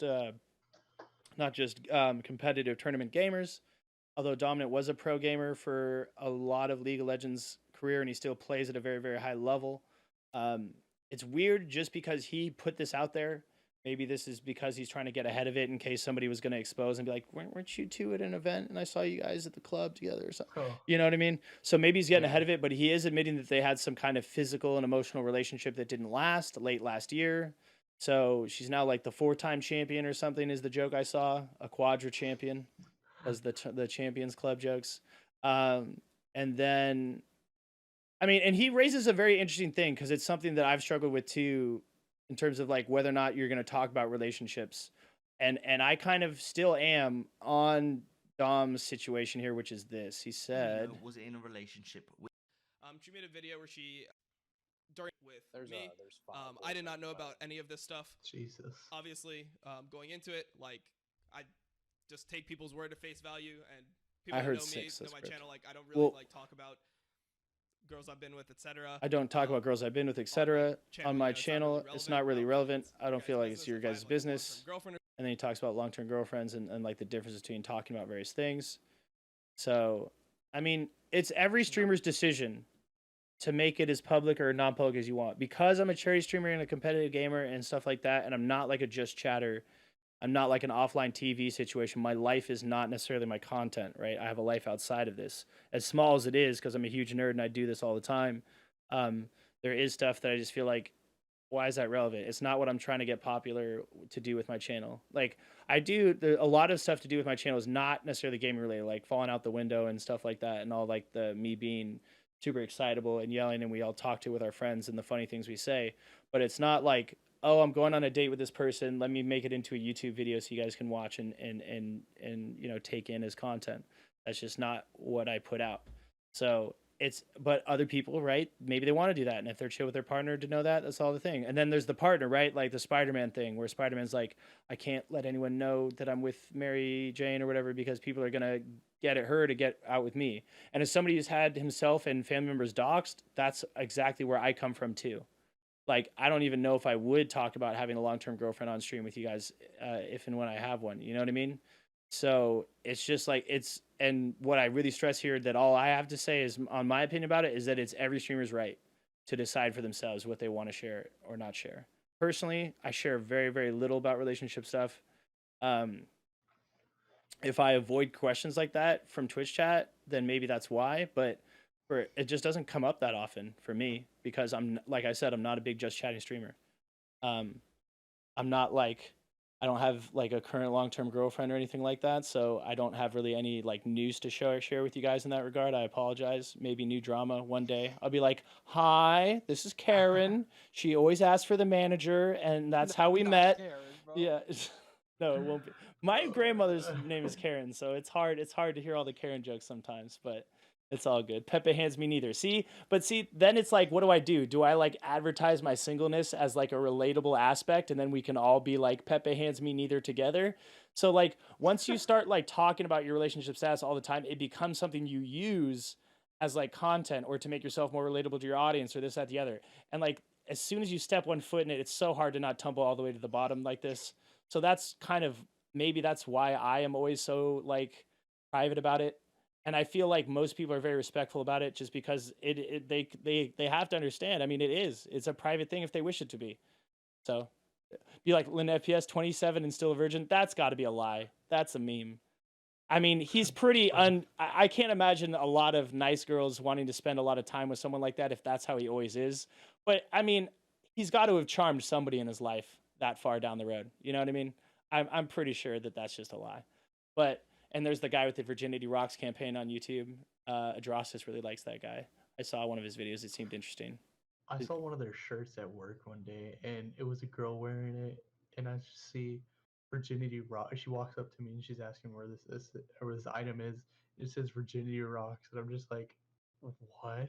That's I was so like, funny. this is so new to me. And to touch on the whole relationship, personal streamer thing, I agree with you 100%. If a streamer or content creator wants to tell you about their significant other, it's their business. Um, Chat, your fan base, I wouldn't say they don't have a right to demand or Yeah, they have a kind right of. to ask. You can Yeah, ask. they You have they the have a right. right Yeah. to ask, but Just you like a can't streamer. demand. Yeah, you can't demand like some kind of Like legal right. you're not gonna hold a Yeah. gun to me and tell Yeah. me who are you dating, um, because I've seen so many times, if a streamer or a content creator and you're dating someone, you obviously expose them to your fame and to your following. And so your fans go over to them and say you'll have this bad fallout, and maybe she did you wrong, maybe you did them wrong, and it becomes a witch hunt after the other person. In some Yeah. cases, at least that I've seen. And if you just say, "Hey, I have a girlfriend. I just don't want you guys to know anything about them," then they get out the fucking investigatory tools, bro. Yeah, You know what I mean? get the fucking So FBI on your ass for it. I really do feel that for people's best mental health as a streamer, I think you have to go one or the other. It's to like if you can find your way into your own little gray zone with your custom rule set that people respect, like I Will Dominate said. He said, here, it's easier to remember when I'm looking at it. I think he says like it's If none I have of a your long-term fucking girlfriend, I'll business. introduce you, but I don't see it as any of your business in the short term, et cetera, which is completely fair. That's like a custom rule set he's come up with that people either respect or don't. But I mean, doesn't seem like to me the kind of guy who's afraid to hit the ban button on someone being super annoying about that. So, there's different moderation tools for you to keep your setup the way your setup wants to be. Because, I mean, we recently had that Leonardo Twinkle guy come by the Twitch chat that one day and be like, I interfered with that guy's God-given right to free speech. And what he did is he said the gay F word on my stream in my Discord. I was like, fuck no, he doesn't have any God-given right.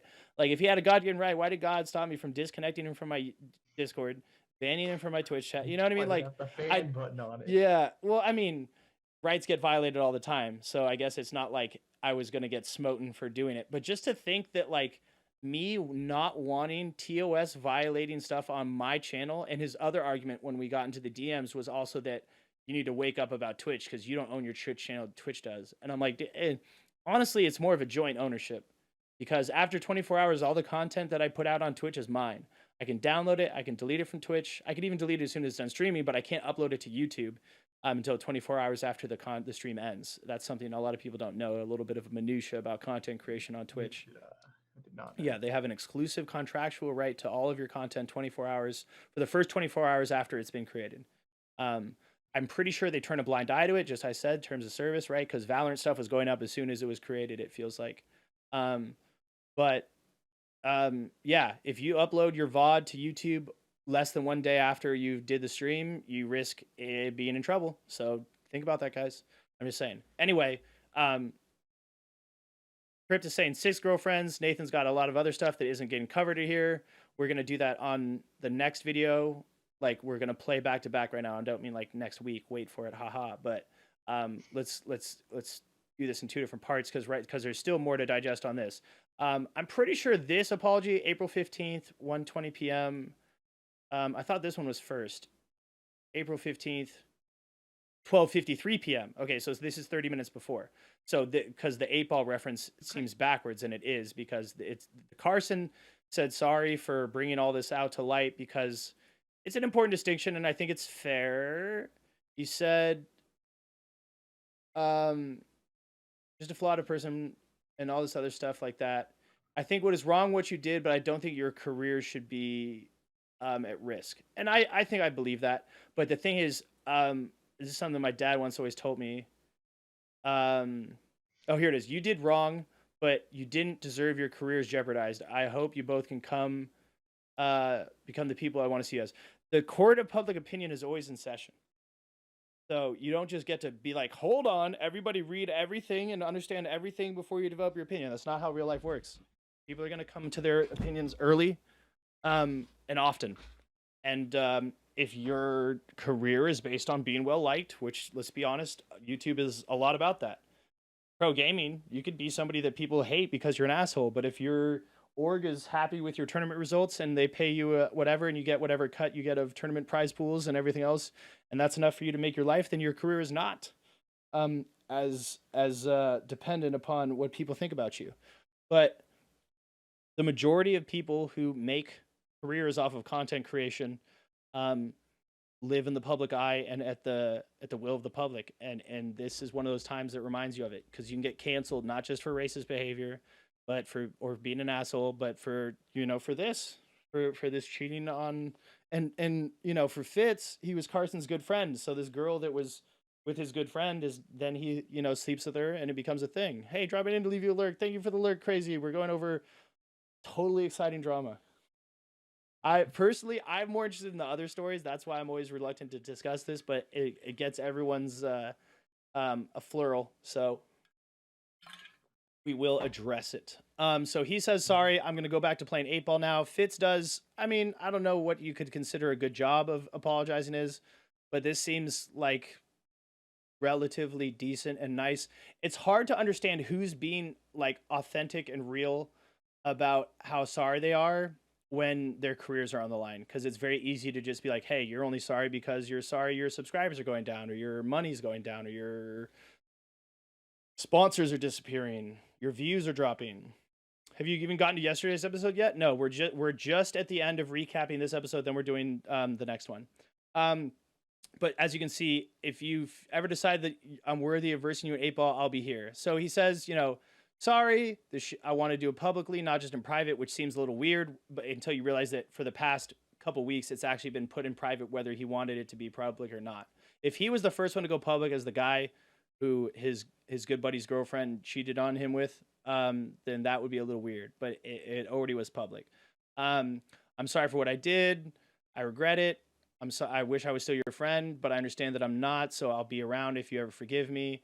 Until then, this has got to be if you're truly like this guy's friend, it's a hard sentence to write. Until then, I'm sure the wonderful friends you have around you will have your back, because you're acknowledging that you're probably not in this guy's friend group anymore after what she did. So it's just regrettable. It kind of sucks to have to commentate on somebody's personal lives because it's now their public lives. It's a weird feeling for me, and I don't know. I hope it blows over, or however that is. I mean, I do feel very bad for Carson because he's been taking a break from YouTube for this, and this is his job. He didn't go to college, as far as I know, for stuff. So, I mean, he's having this mental issues thrown onto his plate that he didn't ask for. You know what I mean? He seems to be, for the most part, the most of the victim of this whole thing. Although he does have stuff to apologize for, he claims, by saying, "I'm sorry for making it super public." So. I feel like Fitz's apology was a lot more genuine. That genuine than what? Said, Caterina's. oh, okay, I see. Then Caterina's? Yeah. Well, yeah, she was the one who Okay, mentioned all the mental illness stuff, and it's like, I mean, she's seen as the worst perpetrator here because she's the one who did the cheating, as opposed to Fitz, who wasn't in a relationship with anybody. He was just the one she cheated on her boyfriends with. Like, Jesus, that's such a weird sentence. Yeah, there's a lot going on with that, bro. There's a lot going on. I don't know, man. It amazes me how I'm hiding the room URL so we can. I don't even know if you can watch this with us. Can you, Nathan? The next one, you just want to watch on stream? Yeah, I'm watching the stream. Okay. I'm just I'm kinda loading up the next mind-blown one. How you can control that many people without having one find out about the other. That just blows my mind. Yeah, it's like a full-time job at that point. Damn. I don't know. If y'all are saying she's juggling like 6 plus 5 plus, like, I don't know, that's dude. insane. There's so many like conversations that you can do now that we're out of the flip phone era. I think that was one of the craziest things I realized when I got my first smartphone, which was way later than most people got their first smartphone. My parents were the kind of parents who were like, "You don't need all that. You're gonna get this phone." And I finally got like a Palm Pre with it was like one of those little sliders, like the LG chocolate, where the pieces went like this to reveal a keyboard. It was really cool. I was all excited. And I had right before that, I had a flip phone where I had 140 texts in my inbox, and so like if I had a conversation with 2 or 3 different people going at once, which I would because I'm a very social person, there'd be 6 different texts in that 140 from one person, and they were scattered throughout, and I would just have to remember where I was, and I was just like, oh, that's where we were in the conversation, and I just send you the reply. But now, right, each conversation, my phone's in my room. I don't have it out here. You go into a phone call or a phone text conversation with you, you see everything you've been talking about, so you can keep it all together. And then you go to the next person, and it's like every folder is fully organized. So, I mean, it makes you think about the fact that you could just be running 6 different people at once, I guess. You know what I mean? Because, like, it's hard to slip up when everything's right there for you, but like keeping them unaware from each other is a certain thing. I don't know. Ashes has a cam. Yes, he does, Casper. Right here. Poggers. Pog champ. I think it's a lot harder that they're public or. Oh, public yeah. figures, I Well, guess. I don't know what real means in this scenario, but the original boyfriend, where they flash his Twitter up there, seems to be a little bit more low key and was her manager. So that's even crazier because it's hard to not imagine he has access to some of her accounts. But one, I feel like dating your manager is a mistake. I feel like there's supposed to be a business relationship that is going to be very hard to keep separate from your actual relationship. Shout out to damn. It's so there's rare experiences where it's happening, and in some cases maybe it's better that way. Because think about it. I mean, who's going to be your biggest fan? Sometimes your manager is not your biggest fan, but if you're dating them or married to them, you should hope they are. So that's kind of cool. So I don't know. It is what it is. Or Dr. Lupo. There you go. I didn't know his wife manages him. I didn't know that either. Yeah, I don't know. It's a crazy thing, and we're gonna find out more about it. But what we're gonna do here is this will probably be it's a 19-minute video, so we'll just do the little 3-minute story segments and pause and talk about them so we don't lose them. So if you want to mute up at this time so that you don't have the echo, go for it, and then we are gonna play this.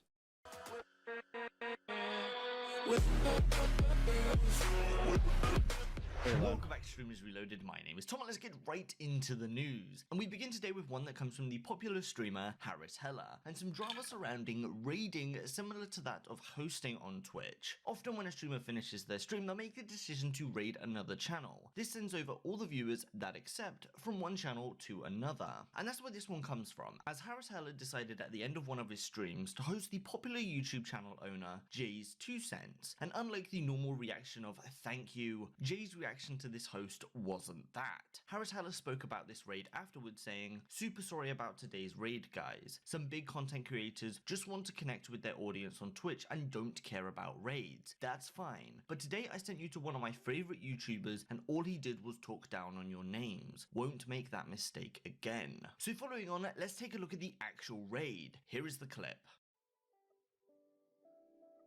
I hate raids.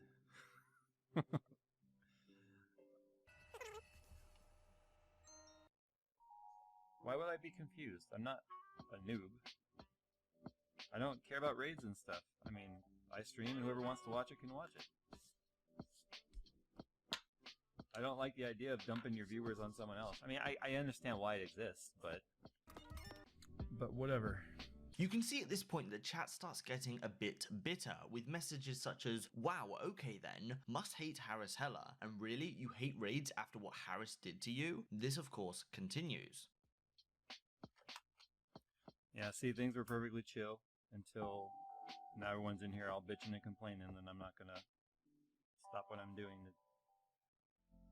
Look at all these crybabies in chat. So many crybabies. It's alright, if I keep talking, they'll leave, and then we'll be back to my audience. And well, unlike a host, this was a raid, which means only people who confirmed they wanted to join the raid actually went. So shortly into this raid, Harris Heller was still streaming. So we have the live reaction from Harris, although not much of one. But that's where we come on to Thursday, because this situation went bitter mostly by the reaction of the viewers and Jay's 2 cents. That's where we come onto Twitter and we have the outcome, and it appears Jay and Harris talked off stream because Jay's 2 cents tweeted out, "For the record, Harris Heller and I talked. We're good. I never meant to demonize his audience, and I'm sorry for the way some of mine acted back at you. We are both not happy over the way this went, and we both feel it's a learning experience. I hate raids was a bit of a knee-jerk reaction and not the right choice of words. I still don't allow them moving forward, but this experience is a chance for maturity on my end." Harris Heller also talked about this, quoting Jay's tweet saying, "Currently making Jay's 2 cents an alert overlay that says, 'I hate raids whenever he gets one. Sorry for everything, bud. Glad we talked.'" Coming on to Thursday, first off we got one from Greek God X. Okay, so yeah, good. 3 minutes. Okay, you can unmute and everything. There's a lot to unpack here, especially what Crypt is saying. I've been like holding my tongue because I really want to say it. It actually, you do not opt into raids anymore. I don't even know if you ever did. As somebody who allows it to just collect him, you do not have to. He's claiming you have to click raid now. And that's where this one you comes. don't. This sends over another channel. This sends over. So it sends all your viewers, right? We raid after every stream. I find it a great way to interact with new streamers or other streamers or new friends. If I know you quite well and I play with you often, there's a chance I've raided you multiple times in a year. You're part of this raid from Dr. Lou with a Little Red Hydra. It's crazy that there's just so many viewers that it just chops it at 10,000 because there's no way it was exactly 10,000. It's just like an example thing. So that is not, it affects the story. It sounds like a minor detail, but it's very important because Streamers Reloaded, who doesn't sound like streams very much, is trying to say, here, hang on a second. We'll be back to my audience. And well, unlike a host, this was a raid, which means only people who confirmed they wanted to join the raid actually went. So only the people that wanted to join the raid actually went. No, if you were just in the chat and you saw the stream ending, or you could have been AFK grabbing some food, and you come back and the stream's over and you're on someone else's channel and you're wondering why you're here and you got this guy saying he hates raids. So I understand the chat reaction. They didn't have to be that rude. I've been on both sides of this. I've been raiding somebody who was not very appreciative of the raid. Nathan, who's muted right now, could unmute and attest. We're not going to say who. Oh, yeah. It was a larger Rocket League streamer. It was a partnered YouTuber who streams as well, which is interesting because it's a very similar to this situation. J2 Sense is a YouTuber, it seems like, who does model building, and he's just on the channel. He's just on Twitch to share his love of model making. It's not here to make money or to impress people or grow or be like, hey, welcome on in. Please like, comment, and subscribe. He doesn't care. It seems like he'd be doing this stream if there was a lot of viewers or a little viewers. So it's a bit different situation. But I rated this guy who's trying to do Twitch when he's not doing YouTube. And he's like, oh, did he even say that? I think he said something. Nathan, you can tell me what he said. I forget. Which guy? The guy I rated. Oh, he said, "Hey, thanks for the raid." Yeah, and like, he didn't say your name. Yeah, he didn't even say my name. And some people like accuse smaller streamers of rating you because they want their name out there. It's like another way of self-promoting because it says you're rating with X amount of viewers in the chat. It's built into the chat function, no matter how big the chat is. If I rate XUC, it would be on screen for like 2 seconds and it would go all the way up, but it would be there, right? So some people think that they're doing that just to be like, hey, by the way, I stream, but it helps the person you're rating more than it helps the raider, right? It doesn't help me that much to raid somebody, especially because I usually raid somebody with less viewers than I currently have at the time. Because they'll freak out. They'll tell their community about me, which nets me 0 to 5 follows, maybe, right? I don't think I've ever gotten 5 followers off of a raid. I've gotten a couple though. Like they're really nice people will follow me. Just like my really nice people that come into the raid often follow the person that I raid. And I like it a lot too because it gives me an opportunity to introduce people to other people. They'll be like, oh my God, I didn't even know Clam Waffles streamed, right? I play with Clam Waffles pretty often. You guys see me play Ring of Elysium with him.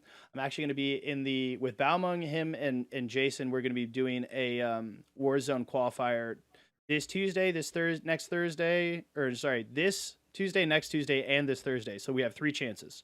And like I rated him and, you know, Storm followed him. And I think a couple others of you did because he was chill. So I was like, oh, you guys now know that Clam streams too. So next time I'm playing with Clam, you might know that he's live and go say hi to him over there too. So it helps Clam, I would say, a little bit more than it helps me.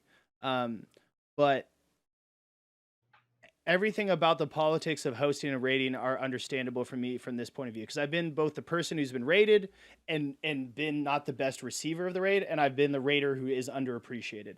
So let me tell you, rating somebody unappreciated feels like a huge fucking waste of time. I hate to say it and be all on Harris's side over this guy, but when I rated that guy, I was like, wow, there were other people with less viewers. And it's why I don't raid up very much anymore. I usually don't raid somebody who's got more viewers than I do, unless it's something like, let's go raid RLCS because we just had a Rocket League stream. I don't think I've ever done that, but it makes sense to raid up that way. Like watch something that we all like.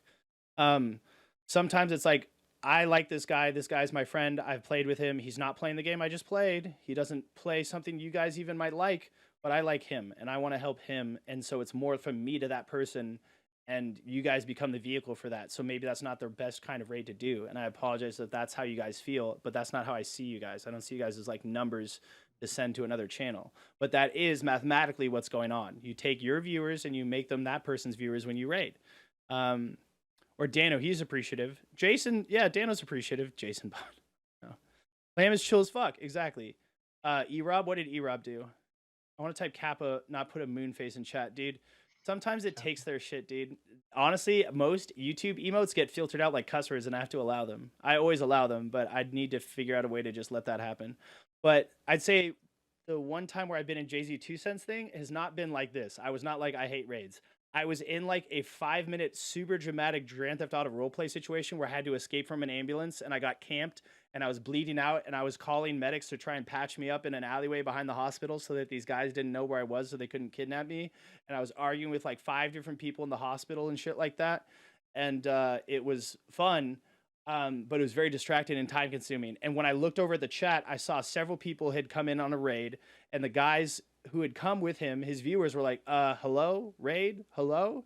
And I had recently turned down a lot of my alerts because we had gotten that follow botting the day prior, so I was like not hearing the raid. I would have had to have looked over at my chat at the time. And it goddamn became Moonface. See, now I'm being distracted by it, but that's a good thing. It's important to watch your chat when you're live streaming. Like, what's the point of live streaming if you don't want to interact with your Twitch chat or your YouTube chat in this instance? So I felt really bad and I knew immediately what I had done and I apologized, but it was too late. Those people were gone because they were like, bye, I guess. And like they get really hate raised after what Harris. People will get passive aggressive if they don't feel acknowledged. And, you know, I run the risk of being that way if I don't feel like I'm acknowledged when I raid somebody. I raided that guy who was bigger and didn't give a shit. Didn't ask me because like the normal like minutia of raiding someone, usually they go, oh, hey, how are you? How was your stream? If you know the person, you say who they are. Like if I got raided by Casper, I'd be like, you know, Casper is this, that, the other to us in the channel. Go check him out. I would do the shout out command. I would see what game he was playing. I would ask him how that particular stream went playing that game. Maybe he'll have something new to tell me about Apex Legends, which he's been playing lately, right? There's a lot of different like back and forth between the streamer who's currently live, who's getting raided, and the streamer who did the raiding. There's like a lot of, yeah, and you put the /raid somebody in your chat. So there's a lot of politics around raiding that are unfortunately just a part of the thing. But obviously, from the sound of this one, it didn't go that way. You know, this guy raided some guy he likes watching on YouTube a lot, and he's trying to have his own little private, quiet stream. And he's like, "Wow, I hate raids because everybody wants all this. You know, like, I just am doing this here for my audience, and you guys are not my audience. You're dumping." And then, you know, he basically accuses this guy of dumping his viewers on him. And it's just like, that's what's happening, right? Mathematically, that is what's happening. He is taking his viewers and putting them over on that channel. But dumping has like a negative connotation. So we're getting into the opinions again outside of the facts. So it's a yikes. It's interesting, and it seems like they made up. But at the time, if you don't handle a raid well, it can go really poorly. And this is funny to see because not everybody notices this happens. If you watch my VODs, you can see this. So shortly into this raid, Harris. So he's actually still live. When you raid somebody, your channel doesn't go offline. You just get overlaid by the channel you're raiding. So if I raid, say I raid Casper, Casper's stream will be over my stream. But underneath that, you can't like take away his stream and see me there, but I'm there. And you'll be able to see that if you watch the VOD after I hit stop streaming. So you see this guy's reaction to how the raid's going before he hits end stream. So it's very interesting. Because that is a huge ass TV. Oh, it's his cave tanning? Is that your tanning machine right there? They're asking about it. Oh no, it's just my regular TV that I use. So I don't know how much raiding you experience or take part in or do yourself, but what's your take about all this? Okay, so my take on it, yeah, so I'm not a streamer, I'm an org owner. That's what I have y'all for. No, I'm just playing. Let's deal with this shit. No, so as how I think of it is if I were to raid someone with however many kind of viewers that I have, like big or small, I've always seen positive feedback. I've always been like, I've seen like RLCS players. I watch a lot of Justin. I watch a lot of Squishy and Rizzo. They get raids from smaller channels. Like, oh, thanks for the raid. Yeah, yeah. Vice versa. I've seen smaller channels getting raided by bigger channels, and they're like super appreciative to it. And so, but you make a lot of good points. Say this J2 Cents, he's doing this for the fun of it, like his pure enjoyment. He doesn't have to do this. And when he gets rated by all these Harris viewers, that they cop an attitude. To be honest, yeah, they cop an attitude, and they're like demanding all these things from Jay. And Jay, I mean, given Jay could have had a better response. Yeah, you could have a better response, but there's a middle ground to be taken that didn't get taken on both people's sides, it would seem. Yeah, and so it's kind of like a gray area. Like you definitely do see both sides. Like you covered a couple of areas that definitely made me think about it, because definitely going into this video, I'm thinking, all right, Harris rated this guy. He was not appreciative. This guy's a douchebag. That's how I like first saw it. But after you explained it, like he's doing this for the fun of it. He doesn't really need or want the views, I guess you could say. Yeah, I mean, from what it sounds like, this is one of Harris's favorite YouTubers. So he makes his money off of YouTube, pre-recorded, uploaded content. And this is like a sneak peek behind the scenes at what he does, and he's just showing it live. And it's just for that purpose. It's not for the purpose of trying to be partnered or get subs or anything like that. So that's interesting. I also see, I don't think he's followed him. I think that's the follow button right there that's not been clicked, unless he has a sub button. He should have a sub button. Okay, it's a sub button. That's funny though. But yeah, I mean, there's a way to be, you know, you don't actually owe anybody anything, right? Nobody owes anybody anything in this. It was just something that Danataj taught me, and it's a very hard lesson to learn, because it's the knee-jerk reaction is against that for sure. Like, that guy rated me. I owe him something for these views. And it's like, the reality is I don't, because I don't have any control over whether or not you raid me. Like, I can actually turn off raiding, I think. I don't know if that's a thing, but I think you can turn off being raided by people. But I don't wish to. I like meeting new people. And when new people come in, I try and like I have my intermission screen that shows chat and me. And I try as often as possible, unless I'm really in the middle of multiple games back to back, try and click that button, read off the names of the people, because it's like diminishing returns, right? You have this many people who are watching your stream. Okay, I'm going to end stream. You already lose some. I'm going to raid this person. You already lose some. You guys raid that channel. Only some of them come through and stay. And then even less of them chat. So the people who are here, this little bar of people who have came over from the end of stream into the raid and into the chat room and have written something is such a small and much more dedicated group than the entire viewership of that person's stream. So I try and very much acknowledge those people because those are the kind of people that are probably going to follow me, or if anybody is going to follow me from that raid, it's going to be those people for the most part. So acknowledging and interacting with those people is great for the channel because I would like to have more community members. I mean, we want to grow the channel, right? Is it what, money's bad or followers are bad? Like, what's the attitude we're supposed to take against this? Like, damn capitalism or something. Like, we're a part of this. I have a channel and I want it to grow. So I try and do that, and I try and have my responses. But I've fallen behind on it before and missed raiders and alienated people, and people are like, I mean, I'm sure that one time in the GTRP thing when the 2 or 3 people that came with the guy to raid didn't get acknowledged and are like, wow, okay, bye, I guess. And by the time I got to them, they were already gone. They might think some kind of way. But I did go to his channel the next day when he was live and apologize, and he accepted me. He's like, dude, don't even worry. I didn't even notice. My bad. It's not a problem. And I rated him later that week, and I felt a little bit better about it. But, you know, you have your own opinions about it. There's a lot of different things here. And yeah, I think it's funny because if you watch the end of my VODs, oftentimes I'm there, like, just like you see me in Astras, I'm here with my webcam and I've got them on display capture and I'm watching their reaction to it. So it's fun. It's funny to see. Normally, I cut it off very quickly these days because those moments actually affect your viewership average. So after you send all the views, what am I going to do? Stream for 2 or 3 minutes with 0 viewers, and then I have to have 150 viewers to get partner average for those few minutes somewhere else down the line? Like, it's mathematically bad to do that. So I just keep it on for a second just to record their reaction. Because I like their reaction. I love it, especially when it's my friend and they go, hey, Toaster. I actually have a dream of like clipping it all together with their permission and making it like a YouTube intro. It could be like, because like Sway in the Morning does this. I'm gonna have to turn off display capture so I don't show you guys the title of the room, because then you guys could be in here adding all sorts of terrible stuff to the temporary room. Please, full screen. Sway in the Morning. Here. Sway's Universe. Together snipe us. Yeah, watch together snipe. No lie. Sway in the Morning, Shade 45. See, Sway in the Morning, Shade 45, but like when it's like when I first saw this product. Oh, the fucking jaws are size, bro. This shit is so weird. I really think I should do a jaws are size stream, bro. Get that jawline. Yeah, Sway.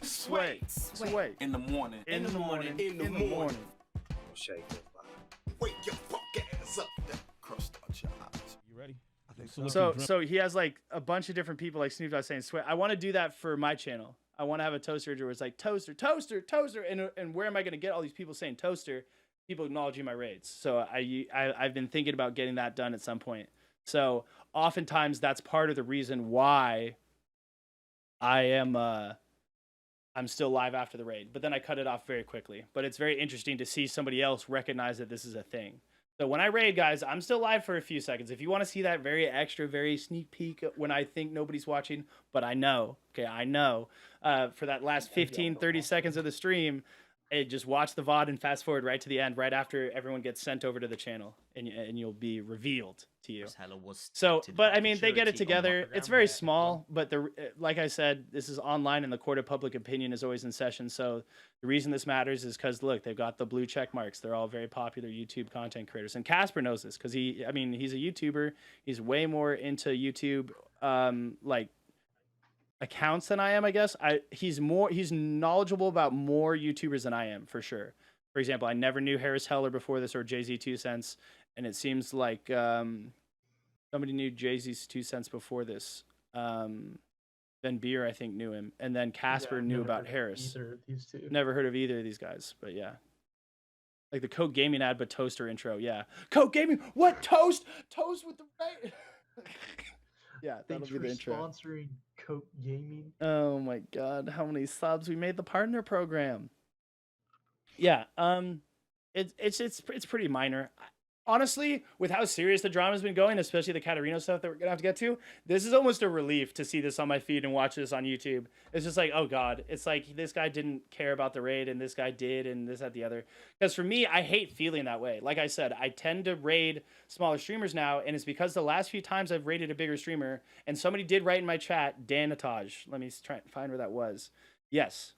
Oh, Sunless Khan podcast. Yeah, Danataj is a great guy, and he always like is very nice about it. He's late to it often because he's very, he's a partner channel. He has hundreds of viewers. Depending on if he's on the front page, he might have more than that. And but when he gets around to it, he'll look and be like, "Oh shit, Toaster, you rated? What's up, man? How are you doing, guys?" Toaster is a great friend of mine. We've done charity work together, and then he'll ask me how the stream was, and I get to say that.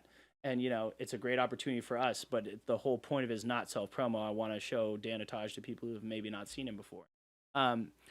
But there's other times when rating larger streamers doesn't go well, especially if I don't know them that well. Like the other person I rated larger than me that was great was Andy Milonakis. Andy Milonakis plays a little bit of Ring of Elysium and came with Murda on his raid on my channel one time and actually hung out in the chat during the rest of the stream. He was there for like 6-ish hours. It was really, really cool to be able to have Andy Milonakis in our chat talk and discuss stuff with us. It was awesome. And so one day I rated him after I did GTRP because he does GTRP and I want to be on his server because it's really popularizing. It gets you popular. If I could get on NoPixel, I could probably do a month of GTRP and get partnered. I really do think so. So it's crazy to think about that opportunity is that far away and you want to develop that relationship with somebody who's already there like Andy, but you don't want to be a leech. You don't want to fucking just be some kind of like hanger on because, you don't want to be a caterino. Oh, Jesus. So I rated Andy and I was like, "Yo, do you remember me? I played with Murda and I was playing with one of the devs and we were all talking about stuff." And he was like, "Oh yeah, I remember you." I mean, he didn't even say, "Oh yeah." He's like, "Yeah, I remember you, Toaster." Like he remembers me. I actually met him once at DreamHack, Austin, Texas in 2018. There's a clip on Twitch on his channel of us talking. He actually took his IRL live stream cam and he went down the line of the local LAN and talked to all the players that were streaming. It was really, really cool. And he talked to one of my friends, Alex G, FPS, who comes to the chat sometimes, pro Fortnite player these days, out on the East Coast. And it was just really cool and he was like, "Rap Game Shroud," like shouting out my friend, and my friend still remembers that to this day. So, and then he sat there and I talked to him about what my friends were doing there at the computers because they were busy doing it. And I was telling him what was going on. And I was asking him if he was on the invited streamers thing because like I applied to be a featured streamer from their studios and stream from the DreamHack studios live on site, and they approved it and they gave me a couple of tickets for free, and that's how that works. And I asked him if he was one of those people and he said no, but I was like, "Oh, I'm sure if you asked they would set you up." He's like, "They probably would." And I was like, "Hey, listen, if you need somebody to hold your IRL camera equipment while you do it, I'll stand right there with you." And he's like, that's like a really weird thing to offer, but I was like really enthusiastic about meeting Andy Milonakis, so I was throwing that out there and he handled it really nice. He's like, "Yeah, we'll play it by ear," you know what I mean? But what I like about Andy is that he's just really genuine, and what you see is what you get on and off stream. So that's cool. Let's get to more other stuff. Oh no, NMP lol. Guys, NMP. Coming to Thursday, first off, we got one from Greek God X. In collaboration with the new banning and shadow banning system on Twitch, Greek has shared that Nick, otherwise known as NMP lol, is working on a system that will automatically ban users in a bunch of channels if a user is banned in one of them. This would of course be a collection of big channels working together to get rid of misfits on the platform. Ban him? The Stream Elements bot beat me to it. Soon, well, Nick's making a program where if one person's banned from one person's channel, it's banned from all of our channels. Yeah, he's lucky. He's lucky. I was gonna ban him for like 8 days. So that means if you get banned from my channel, you'll get banned from Soda's, Nick's, Trains, and everybody else, every other stream that's going to be on it, which is probably going to be everybody. If a bunch of streamers are on there, they're all going to be on it. This idea brought forward a few problems though, and it's been pointed out by Reddit users sharing that if a streamer has an abusive mod, that mod would have power across all big streamers' channels. On top of that, different streamers have different rules in their chats, and what could be classed as bannable in one might not be in another. So after this Greek clip came out, NMP went on stream to speak further, saying that Greek's initial thoughts on the system isn't reality, and what would actually happen is only the worst offenders would be affected by the system. Number 2, we have to clear it with Twitch to make sure it's okay. And number 3, it's going to be a lot more complex than that. Okay, it's going to be not. First off, I have to talk to some people about it. But not everyone's going to have this power, right? Not every mod is going to have this ability, if it's okay, of course. It's just going to be reserved for like 1 or 2 mods on the channels, and it's only going to be reserved for like the worst offenders, like the guys that come in here and spam the N-word and stuff like that. Yeah, so it's not really going to be like, listen, like 99.9% people don't have to worry about it, mate. But like there are people that come in the chat and they type the N-word, right? Like those people shouldn't be in anyone's chat, you know? And following on, we got a continuation of the cater. So that's interesting. I have a little bit of a setup like this manually, actually, with one of Danitaj's moderators. We don't really speak about it a lot on channel because I do worry about stuff like that, like a rogue mod, but it's Gamertech. You guys have maybe seen him in my chat, Gamertech AU.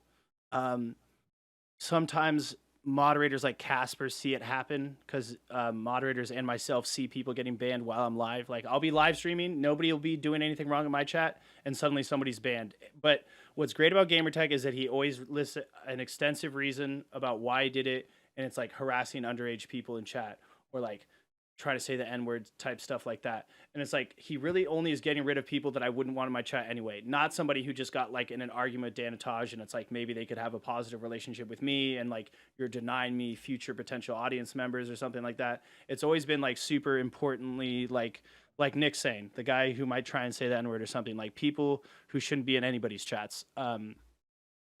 I share those kind of people's on a ban list with Danitaj's channel in my channel.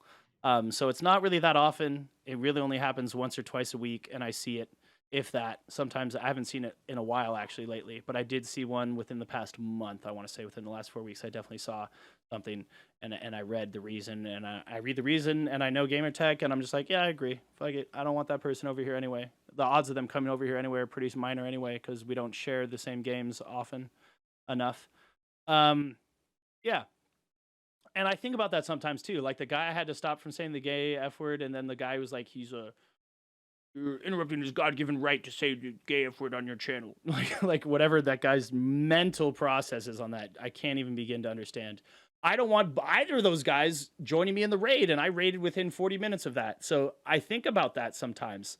Like, am I sending the problematic people from my chat over to that chat? And that's part of why the new bans on Twitch actually block the chat. Like, if you see how Greek has his chat on stream, if you were logged into the Twitch account that you got banned from Greek's chat, you don't see this. So they could always be lurking logged out to read my chat. But if they're logged in, they won't even know I'm raiding, ideally.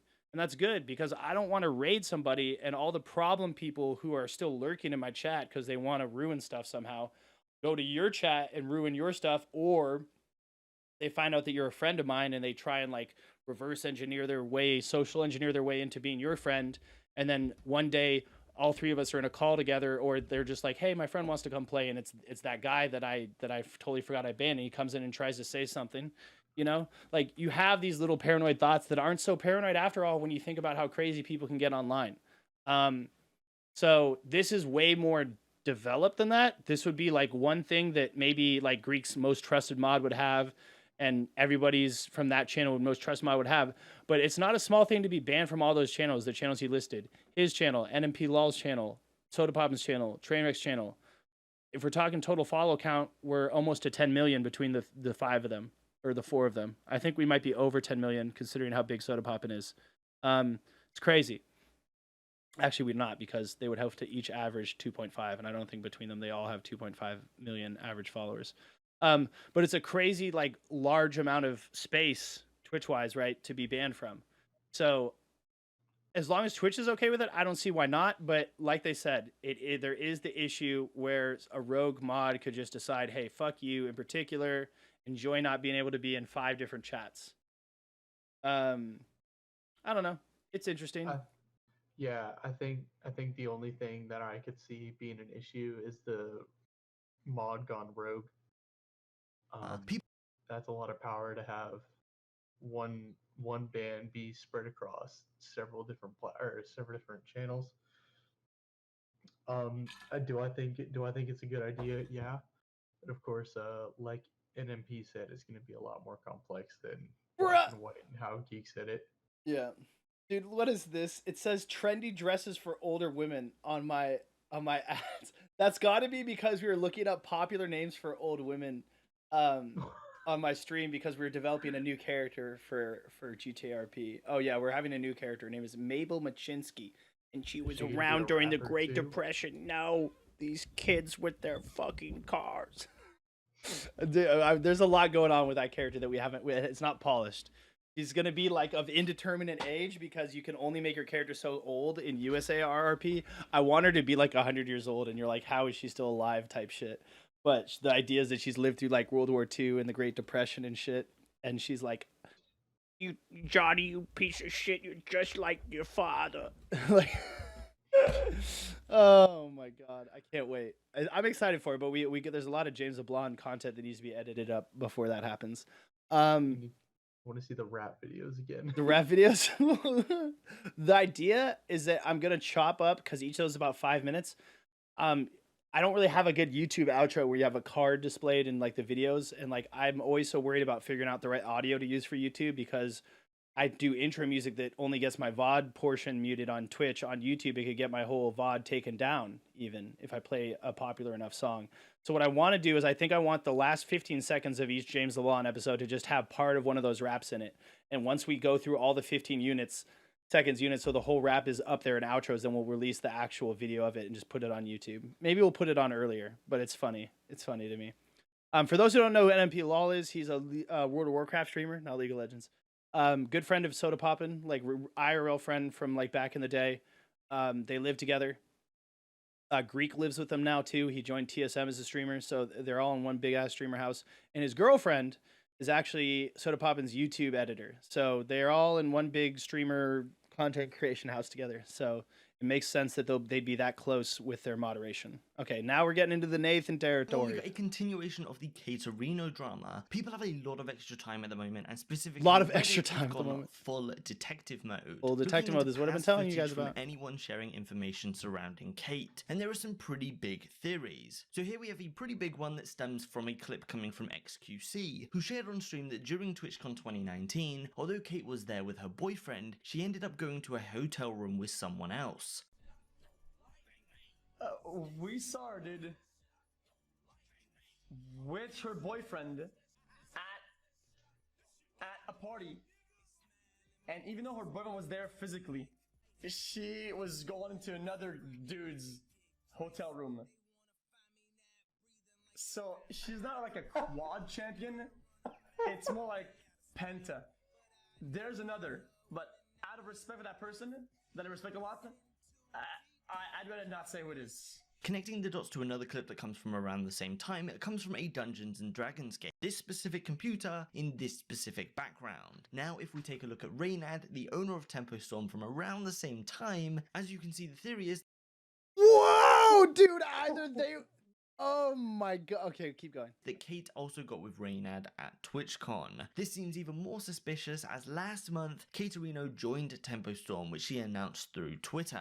This theory though has since been shut down by Reynad as he responded to this post on Reddit saying, "Not sure how interested anyone is in facts right now. That said, this is ridiculous, so I'll try anyway. I live in LA, lots of streamers pass through. If they need a place to stream, Tempo helps out. After TwitchCon, half a dozen streamers came through our old gaming house. From what I remember, it was Mitch, Kaylee, Trucky, Joker D, and Kate that all visited / streamed from my place that month. OP even wrote that this was pre-Carson in this post. Feels like half the front page is drama baiting for karma, but what do I know?" So here, Reynad refuted all allegations, but coming on to this week, Tempo Storm has tweeted out, "We respect Caterino's decision to take a break from the public eye and wish her the best." This of course makes it look like Tempo has dropped Kate, but it is unclear. One user has responded though afterwards with, "Does this mean she's been released?" And Reynad responded, "She is going inactive, so yes." Following on with a few quick bits. First off, a streamer showed his hentai folder live when trying to save an image. Couldn't find the channel name, so it's unclear whether he... So, Penta Champion, right? Penta Champion. This is actually real. This isn't just like the streamers help each other out. But I wouldn't be surprised if that's just what they're saying for the sake of like saving, because Reynad is not just on Tempo Storm. He owns Tempo Storm. He was a professional Hearthstone player, played a lot of other games competitively, as I remember. I think like some RTS, like some StarCraft type shit. I'm not sure, but he definitely was a pro Hearthstone player, and he has his own org. And Tempo Storm is not small. Zero's on it. Zero was the best Smash 4 player in the world at the time. Check mark. He won back to back. I think he won 128 tournaments in a row or something crazy like that. The pressure actually almost cracked him because for like 2 or 3 years there, he didn't drop. He almost never lost. Also had amazing PUBG team. Yeah, see, so they're not slouches. People might only know the TSMs or the Cloud9s, but Tempo's up there. I think Tempo still can be considered a tier 1 org. They had a great Counter-Strike team for a while there where they were involved in the whole Brazilian mix-ups and stuff like that. Yeah. So she's done content with Miskiff before too, and Miskiff has said, I don't know if he said anything, but he stayed away from her. So, you know, she's with her boyfriend at TwitchCon 2019, and then is with somebody else. You can clearly see there's the same room, flag, same doors, same computer with the same cooler icon on it, same couches in the background. He's not denying it. She's taken apart Bath Health Bard. She's in one of these popular Dungeons and Dragons storytelling episodes. You know, there's like a DM and there's like 5 or 6 really famous streamers on it, and it becomes like a cult following for a few months, and she's in one of those. So, yeah, I accept his explanation. It's not my business whether or not he was the person she went home with, but you never know. Eve even wrote that this was pre-Carson in this post. Feels like half the front page is drawn bane for Carson. Well, if it's pre-Carson, it's still that current boyfriend she had, the off-street, the manager one. So, I don't know. XTC is getting in on it. Check user chat. My messages aren't going through. Okay, sorry. Yeah, I was tapped into this to get Nathan in here. These fucking Russian hackers keep showing up in TeamSpeak and everyone able to talk to everyone, scaring the shit out of me. Oh no. Yeah, dude. That's part of why we really need to hit the road on this editing up the James the Blonde stuff, bro. Because like there's so much stuff that's going on now that you won't even see for like 2 months if I don't start really editing stuff fast. Because the Russians are here and there's these Russian hackers that get banned, and to stay in character in game you have to call them terrorists in Grand Theft Auto roleplay. And they like, the way the cop explained to me, the borders of the city are weak. They can get through whenever they want to. So basically, whenever we ban them, they just hack back in anyway. We can't keep them out. And they hack into the TeamSpeak, and apparently in TeamSpeak, you're only supposed to hear somebody if they're nearby you, so I guess they get to talk to everyone at once. They always get on Twitter and ask for me because they think my character's funny, I think. I don't know. I shotgun them on site because I don't fuck with it. But... and then Nathan watched me shotgun. Okay, listen. I was confused. Everyone started shooting at me when I was shooting at them, and everyone was shooting each other. So I pulled out my shotgun and started blapping anybody who even pointed a gun at me. And it turned out like 5 of the people I shot were not the Russians. I mean, there was only like 2 of them. So obviously 5 people. Listen, okay. And I went to the hospital because I got shot too, and I just didn't say a word. This guy's telling the cop everything. Yeah, somebody's like, it's that guy over there. He's like, yeah, then someone came to my fence. Yeah, he was just trying to shoot the hackers. Yeah, but he shot 5 other people. And then I'm just sitting there like, the cop is like, that guy over there? And he's like, yeah, that guy over there. And then when it's my time to get up off the bed, I just got off the bed and I ran out of the hospital. I didn't say anything to anyone. I wasn't trying to explain myself. Wasn't trying to going to jail for involuntary manslaughter. I wasn't trying. But... okay, so when they ban them and kick them out of the server, they'll do griefing. They'll spawn ramps. Like here, I'll show you in Discord. Where is it? I saw the picture. They spawn campfires inside your body. There's like little campfire logs in here that you can't see. Basically, they spawn a campfire inside my body that I can't get off of me, and it burns me continuously. Like they've healed me, and then I burn. They heal me, and then I burn, and I can't move. And then this car that I was driving, right, gets Thanos because I have to relog. And I have to go, and my car isn't there when I relog. Yeah, that's what they call it. And then I have to go to get a insurance and pay to get it out. And I have to apply for a refund from the website, which has like a week turnaround. It's very griefer status. And then they will spawn these gigantic ramps, like so big you cannot get around them, like the ones from multiplayer GTA Online racing. And so instead of letting and it'll break the server sometimes, handling objects that big that aren't supposed to be there, and they'll put like all over the city, like 50 of them. So it breaks the server, and then they just let them come back in because it's like they don't truly hack, like fly around like no clip God mode, but they do come into the city with $95,000 you're not supposed to have and fully loaded AKs, which they're also not supposed to have. So they do come in and they fuck around a little bit, those Russians. It's very interesting to see what's going on with them. Russians. And I can't wait to put it in YouTube too, because I don't think they should be around. I support getting rid of them as much as the next person. But as somebody who can't do anything about it because I don't work for the server, and as somebody even they can't do anything about it, it's kind of funny because he has this little it looks like a dossier from PUBG, but it's painted in red and white and blue, and like it looks vaguely Russian and or French. And he's like, gyms. I'm just like, oh, fuck, Russians. I was like, what's up, Dimitri? He's like, how are you doing today, gyms? And he has this friend who sounds like a drive-through speaker. His mic is so scuffed. And I do stuff. They'll do stuff with me. I'll be like, can you tell me that the ice cream machine is broken and that this is not a Burger King, so I can't have a Whopper? And it'll be like, the ice cream machine is broken. We can't have it. It's just whatever. I was like, and then I had him say, keep your hands and arms inside the ride at all times, because you know they have those scuff mics at Great America. He went, he went, fucking, please keep your hands in the ride at all times. I was like, dude, it was so good. Drive-thru speaker is a hacker. He's Dimitri's friend. They're both hackers, as I understand it. Yeah. He always does it too. Like, He always does it. How many times you ask? No matter how many times I ask, no matter how many times I shoot them on site, when they see me and they're hacking their way into the server and they meet me in game, I ask him to do it and he'll do it. And then I'll try and get away from them because I don't want to be hacked. I like don't want them to take an interest in me, but they'll ask me where I am. And they also offer bounties on Miss Cunningham. And I think that's why they like me, because I know Miss Cunningham and she will pick up my calls. So I think they want me to kidnap her for them.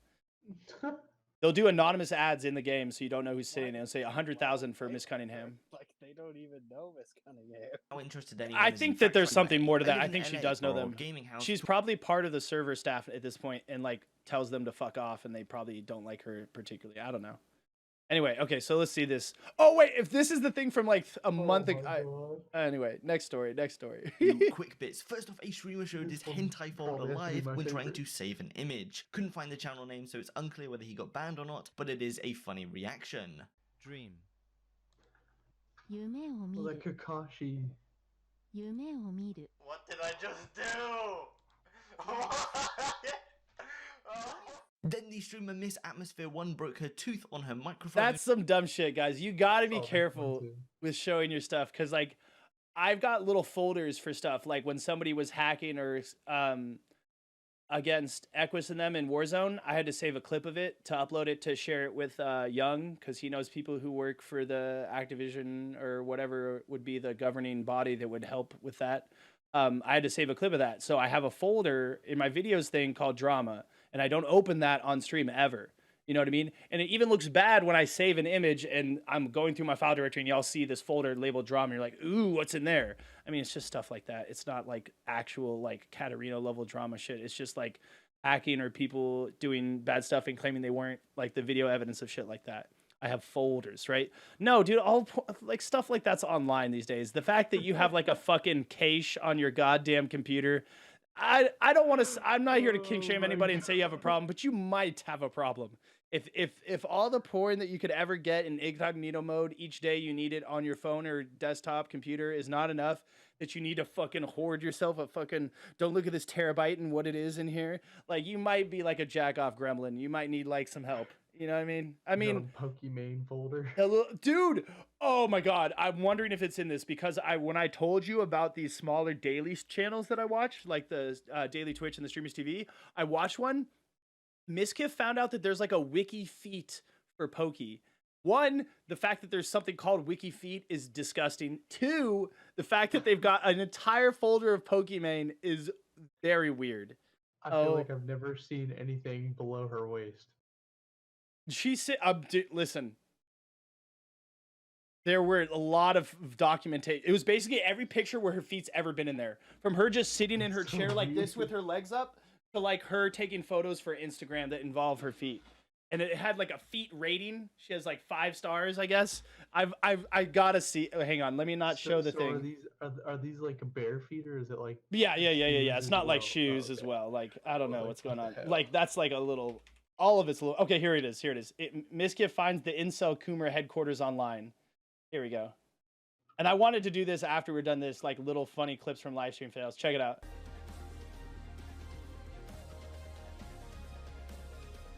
What is wrong with you guys? What is wrong with you guys? What is wrong with you guys? Size 6.5? Rating stats 1430. What is wrong with you guys? You're actual incels. This is so pathetic. Wiki feet, right? And it doesn't even have to be that much on frame. Like, look at this one. It's like in the fucking side of it. Or in this one, it's like in the corner, right? Or like right here. Or like that one definitely seems like some weird foot person would save something like that. But these like teeny, like the smallest little foot to the side. I'm like, look how many pictures there are, and he scrolled, which implies that there's like pages. Oh my god. Something rid of celebrity feet website. So I assume that that word is collaborative. So people are sharing it to, oh my god. Yeah, it's a thing apparently. So, you know, enjoy. Jesus. Right? And just like you said, I had no idea that there was that much Poke feed to be had. Somebody has an idea, and they've got a lot of examples on that website. Like, look how many screenshots there were, bro. Don't check your DMs. Don't on screen. on screen. Okay, it's on my side screen. Wow. What is that?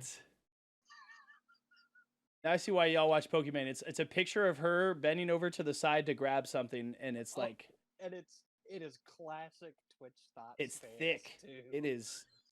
There's some curvature there. Listen, I got curvature too. I do squats before bed. Where's Go my ahead and Twitch review check? that real quick. Go ahead. Yeah. I'm leaving this group call after this is over, so you can put it here if you want. Just don't. Oh, yikes. Okay, okay, so next story. Oh, I saw this, bro. That didn't even look that hard, and she. And wish her the best. This of course makes it look like Tempo has dropped Kate, but it is unclear. One user has responded though afterwards with, does this mean she's been released? And Reynad responded, Wait, you she watch is it going incognito mode? inactive. So Brave, Casper. yes. Brave. Following on with a few quick bits. First off, a streamer showed his hentai folder live when trying to save an image. Couldn't find the channel name, so it's unclear whether he got banned or not, but it is a funny reaction. Oh yeah, this is like the Broke her story in the tooth on her microphone. Yeah, bro, this didn't even look like she hit it that hard. And he's a phased player, bro. I love Atlanta for Oh! Oh no! You haven't seen this She before? tweeted out after saying, I've been crying for hours. Oh my god. Lol. Would dentist service cost more because of the virus? I'm not even in my country. Got free healthcare in Canada for the meds and stuff, but I can't go back. This sucks. Following on, we head back to Oh no, that sounds awful. Listen, I have to have incognito mode so that when I... Yeah, okay, fine. I had to press P into my search bar to make sure that actually something would show up. I have to have incognito mode so if I ever go to a website like PayPal or something on stream or an exorcism prayer, right? This is for the role play. I actually... Exorcism. Yeah, I do exorcisms as James Blunt, so I have to know the script. I literally Googled a script and it works well. People love it. Hilarious. Katarina is actually a quadric champion Pog U. We let chat control production, pay spin stuff, and then PayPal. Boom. Ah! Wait, don't use the watch together link and you hate to see it. Yeah. Okay. I'm just saying. Honestly, I'm so Summit talked about this one time. I'm so like fucking compartmentalized and paranoid with mines that only on my phone, bro. Never on this computer, bro. Because like, bro, I can't trust it, bro. I stream this computer. I stream on this computer. I stream the contents of this computer, the contents of its hard drive. These games are on my hard drive. If that stuff is on my hard drive, or like my web browser history, I don't know, man. I'm just like, listen, talk about privacy, all right? Yo, we don't need to share that with each other. We're chilling. As of Tuesday this week, Hassan, one of the Twitch moderators, Oh, dude, Hassan has been a part of Twitch Armor for 10 has years. announced that anyone can now enable drops on their streams. Everyone which gets has actually drops, brought around yeah. a much bigger issue, which is 24/7 streams. Yep. This entire system began around the YouTuber anomaly, and it's very clear these streams only have one purpose: keep people who leave their computers on to unlock Valorant in their stream so they benefit most from it. So when a streamer finishes their daily stream, instead of ending it, they very simply replay a VOD, therefore being 24/7. It makes it unclear who is actually streaming, and because these streams never end, there is no reason for the views from these channels to move around. And well, this is where many streamers have come forward to say they have a big issue with this. So we begin on Thursday with a slightly more subtle opinion, which comes from Summit1G, who shared that Twitch already has a rerun feature built in, but these channels are choosing not to use it because they'll get less views from it. Here is the clip. Like, we gotta be doing it for 24 now? Like, and not even using the proper features? Like, come on. What? There's a rerun feature, man. But why is it not used? What's the real reason? Because it gives you less viewers. I didn't have a strong opinion on it before. until other people, Hang on, until I everybody just- had drops. Subtle opinion, which comes from Summit1G, who shared that Twitch already has a rerun feature built in, but these channels are choosing not to use it because they'll get less views from it. Here is the clip. Like, we gotta be doing it for 24 now? Like, and not even using the proper features? Like, come on.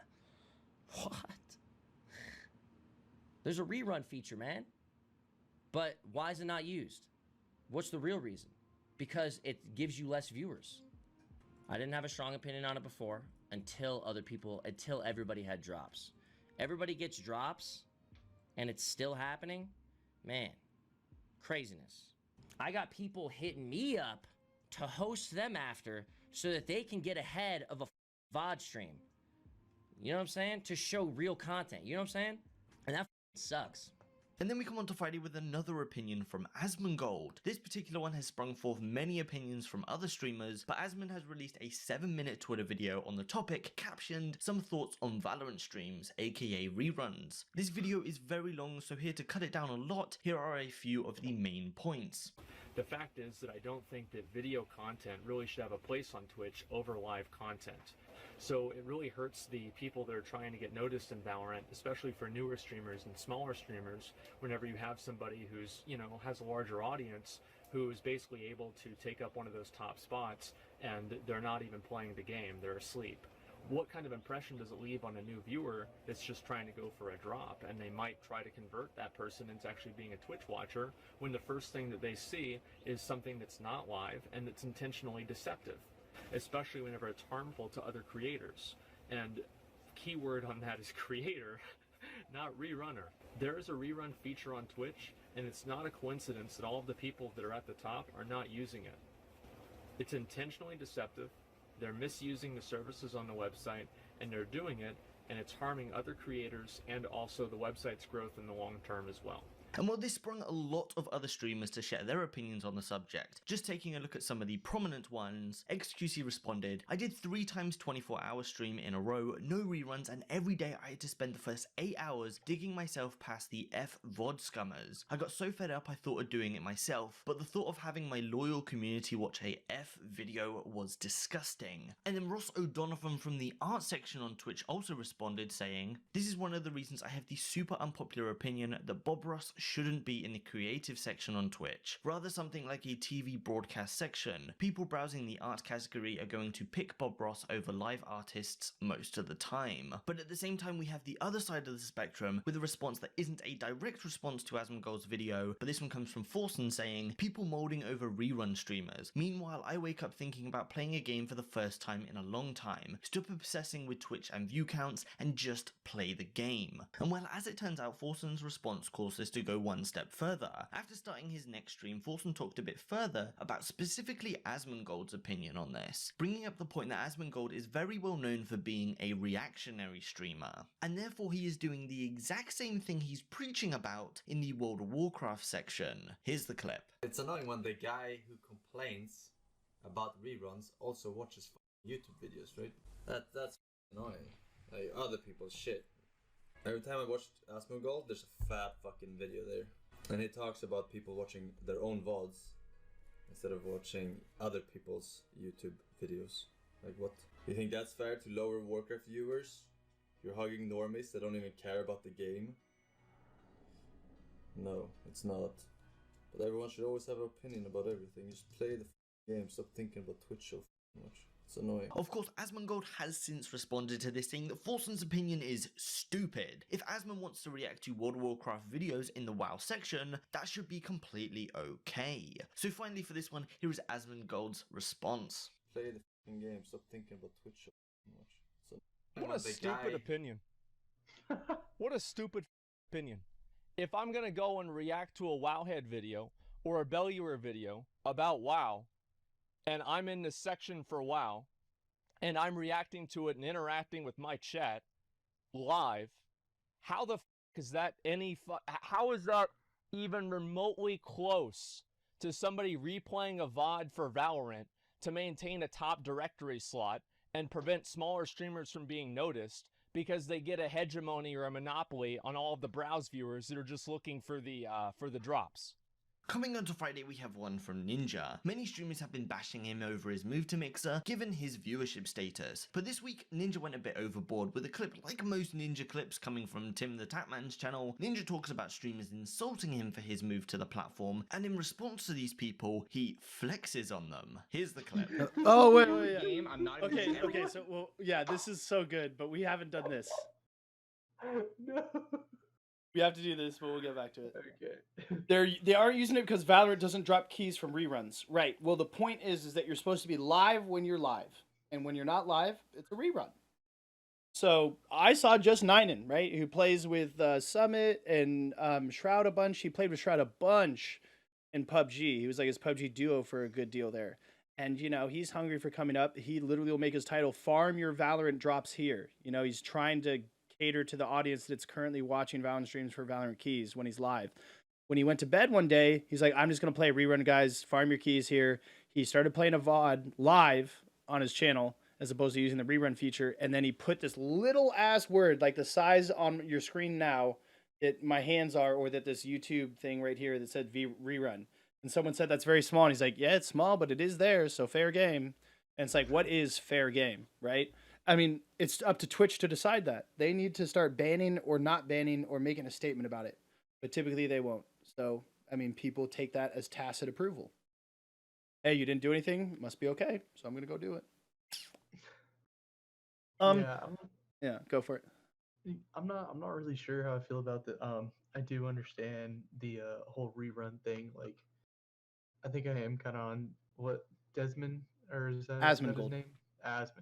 Asmongold. I am kind of leaning towards him more.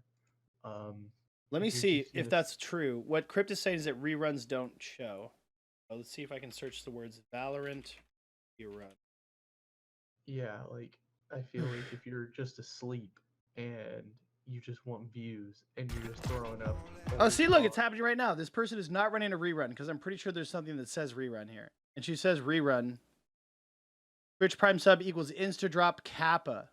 There's actually the Skamaz. That's pretty scummy. I'm sorry. Maybe they do. I've never checked. I want to see, because if there's a watermark for following, this is an ad. Oh, look at me. I'm going to become fucking Photoshopper right away. Hold on. I'm going to need to keep this VOD so I can learn from this, by the way. That's After Effects, isn't it? Yeah, it is. It's not is it After Effects? It is. Taking an ad break. How long is the ad break? She's running ad breaks while she's running. Dude, there's no way. There's no way. Holy shit. This has got to be the most sellout move I've ever seen. With followers only chat, so I have to follow to be like. And look. Get her out of your chat. Her fucking credit things are called creds. Her fucking channel rewards. Play Valorant with Nico. Bruh. VIP roll on his Discord is 128,000. Holy moly. I feel like if I did this, I would lose half of my current community because they expect better out of me. Yeah, there's nothing here that says rerun, like with the way you can run a rerun on Twitch. Rerun Valorant? No. Same stuff. 24/7 drops enabled. 24/7 drops enabled. Rerun. Just the same way? Same way. The video is if he's live, but nowhere does it say rerun except in the title. When you use the rerun feature on Twitch, it shows a rerun thing somewhere. And see, look, this is how a normal pre-roll ad is supposed to be. Look at this. 5 seconds long. We're back to this guy's content. The channel we tune into had like a gajillion and one fucking ads. Holy fuck. All Photoshop. Yeah, there's supposed to be like a little rerun thing here or here or somewhere that says it. And they're doing followers only chat. Probably to protect their off-stream chat. Because I mean, you'd have to have a mod, right? I don't know. It's definitely a money move. Don't let anyone tell you it's not. They're doing it for a reason. It gets them money. People watching a channel where they're looking for a drop feel obligated to drop a follow or a sub. You're farming money. And there's no drops enabled thing. Okay, well there you go. So they're doing it so that they can farm these people who are watching for drops. They want the viewership. They want the category placement. They want all this stuff. Some it's like somebody's hitting me up for hosts VODs. so that they can get above the VOD streamers. And XGC says I have to claw past these VOD people every time I go live because I start at 0 like everybody else, and then my thousands of viewers show up, but I'm still behind somebody like Anomaly who's 20 servers every jumping. And you can think this is okay or not okay because it's a free country and world or whatever, and Twitch is letting them get away with it. But think about this. Does it not tell you something that the people who are most into gambling skins and, kids are getting scammed out of their skins or whatever are the ones who are doing this the most? Anomaly was the person who started doing 24/7 reruns. His community is heavily into farming and selling keys and skins of any kind. So Valorant is no less. He's probably got people in there right now on their 12th Riot account connected to their 12th Twitch account. Can't wait to get a Valorant drop and sell it to some person who wants to just get it the normal way. So, I mean, it's hard to fuck with that stuff, dude. I really don't fuck with it. So, I don't know, man. It is what it is. It's actually nuts. No, YouTube chat. Okay, this person is actually using the feature. Yeah, see, this person is actually using the feature and there's no drops. It says drops and 8 drops checkmark and there's no drops. Oh no. That's probably because it uses the title from your VOD that you're rerunning. So, such is life. Crazy world we are living in these days. Yeah, I mean, shit, dude. I mean,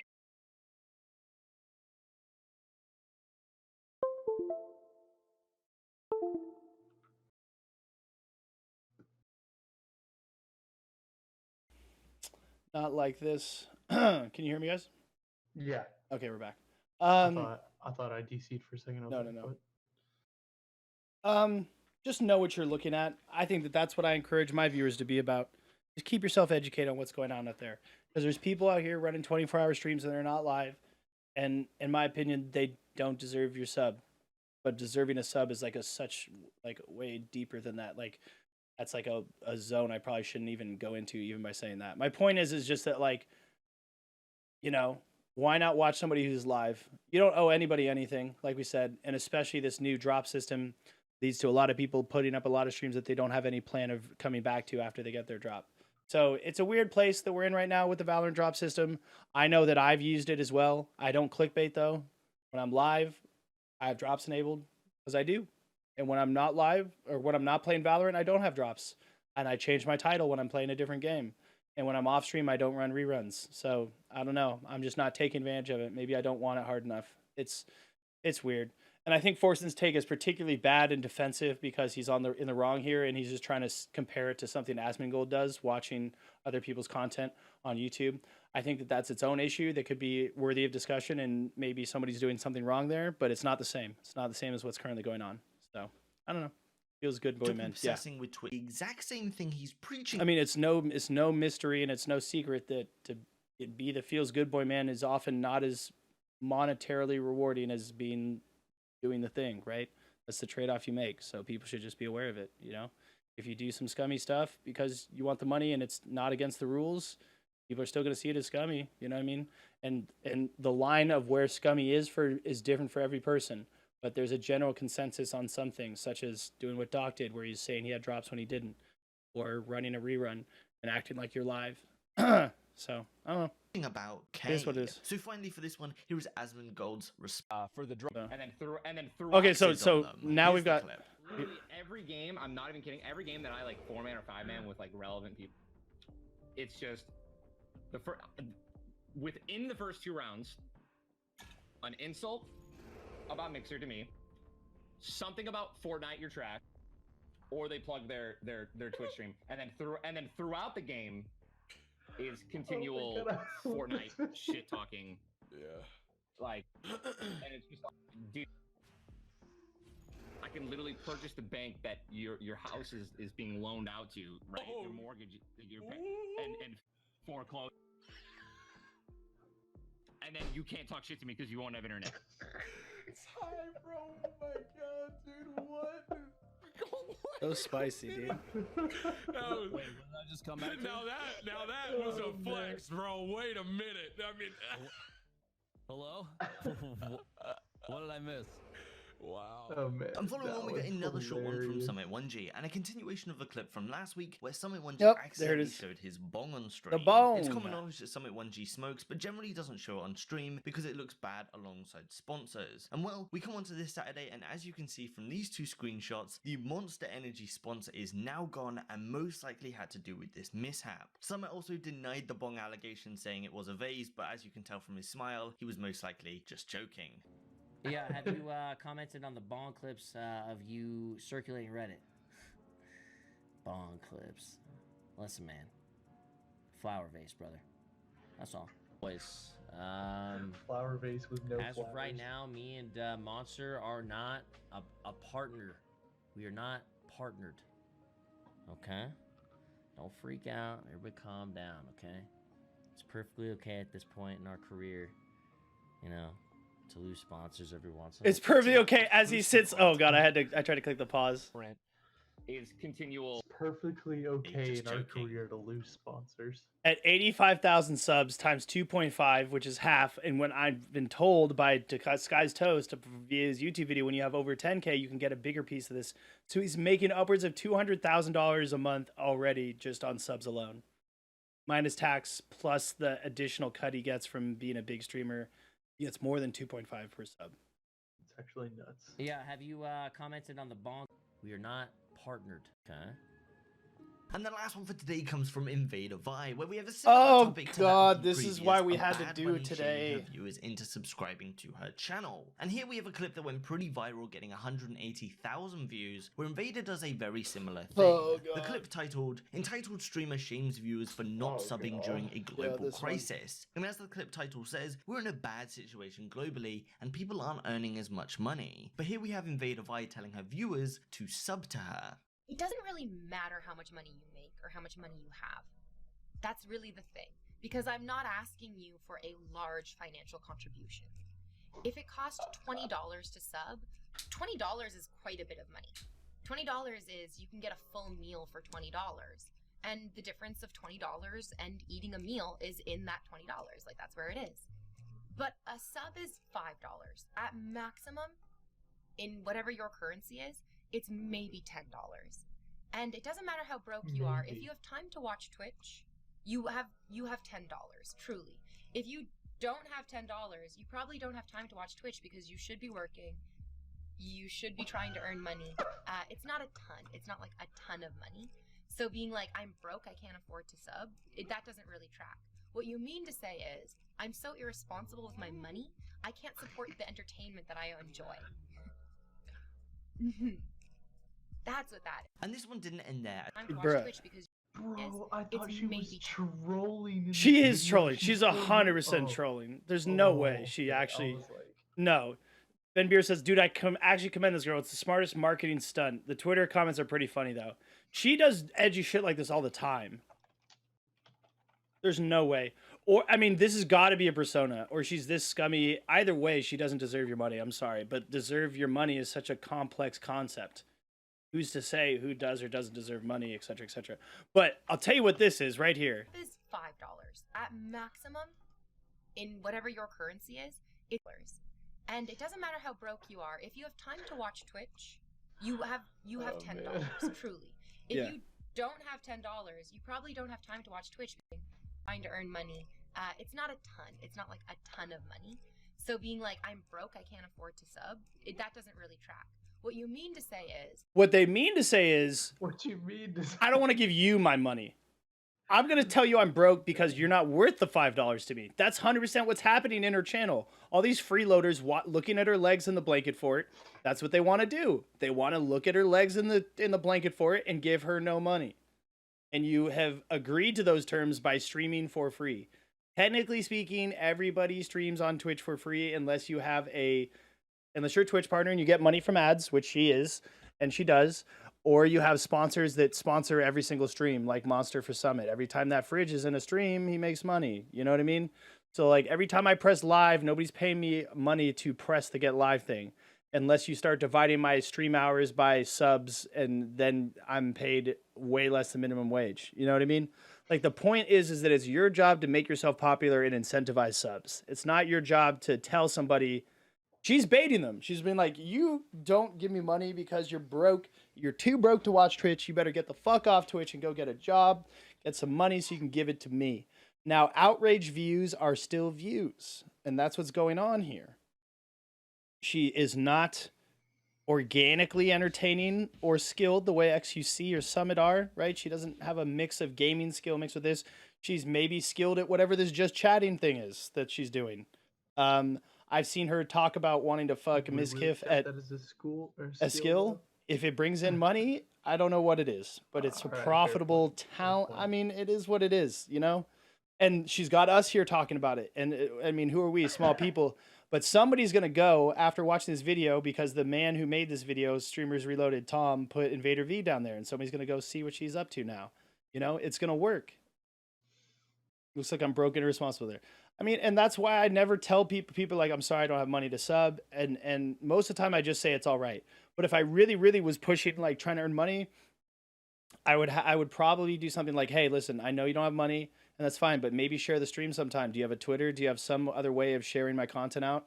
You know, or just make sure that you're following or you're hosting me if you stream as well. All those are ways that you can help me that don't cost actual money. So there's that, but your time is money, right? So does it cost? Not some, you know what I mean? Like all these little money things are always the minutia that.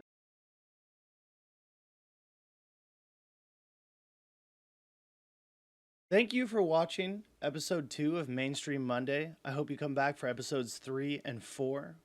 3 is going to be uploaded right after this, and 4 is going to be streamed tonight live on YouTube here at youtube.com/owningtoaster, May 25th, 9 p.m. Pacific time. If you want to join live, because we do have the chat live as you saw there, and we do kind of answer questions from chat, we interact with it. It's a live show that then gets edited down.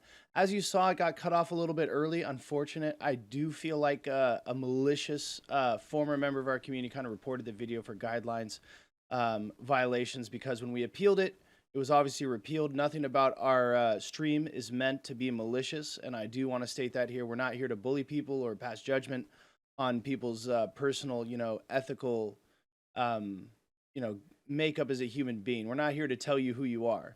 We do analyze the behavior of other people for the education of the larger streaming community, and we hope to reach a wider audience with this footage. So in the future, we will be recording and streaming, and I hope to see you guys on future streams and recordings. We're on Twitch at twitch.tv/owningtoaster, but every Monday is our goal to do this at 9 p.m. live and direct to you. So come on by, and if your YouTube chat doesn't work, we do have a Discord. It's linked down below, and you can get on in there and participate in the YouTube chat by typing in the YouTube chat text channel within the Discord. That being said, if you're new here, feel free to subscribe, give it a like or a comment. I appreciate it greatly. It really helps us grow the channel. We are trying to reach YouTube partnership. We only have 250 about subscribers and a little bit over 800 view hours. What we need is 1,000 subscribers and 4,000 view hours in 1 year. So if you guys can help us with that, maybe even share it with a friend or throw it up on your social medias, we would really greatly appreciate it. Thank you very much for watching, and I'll see you on the next one.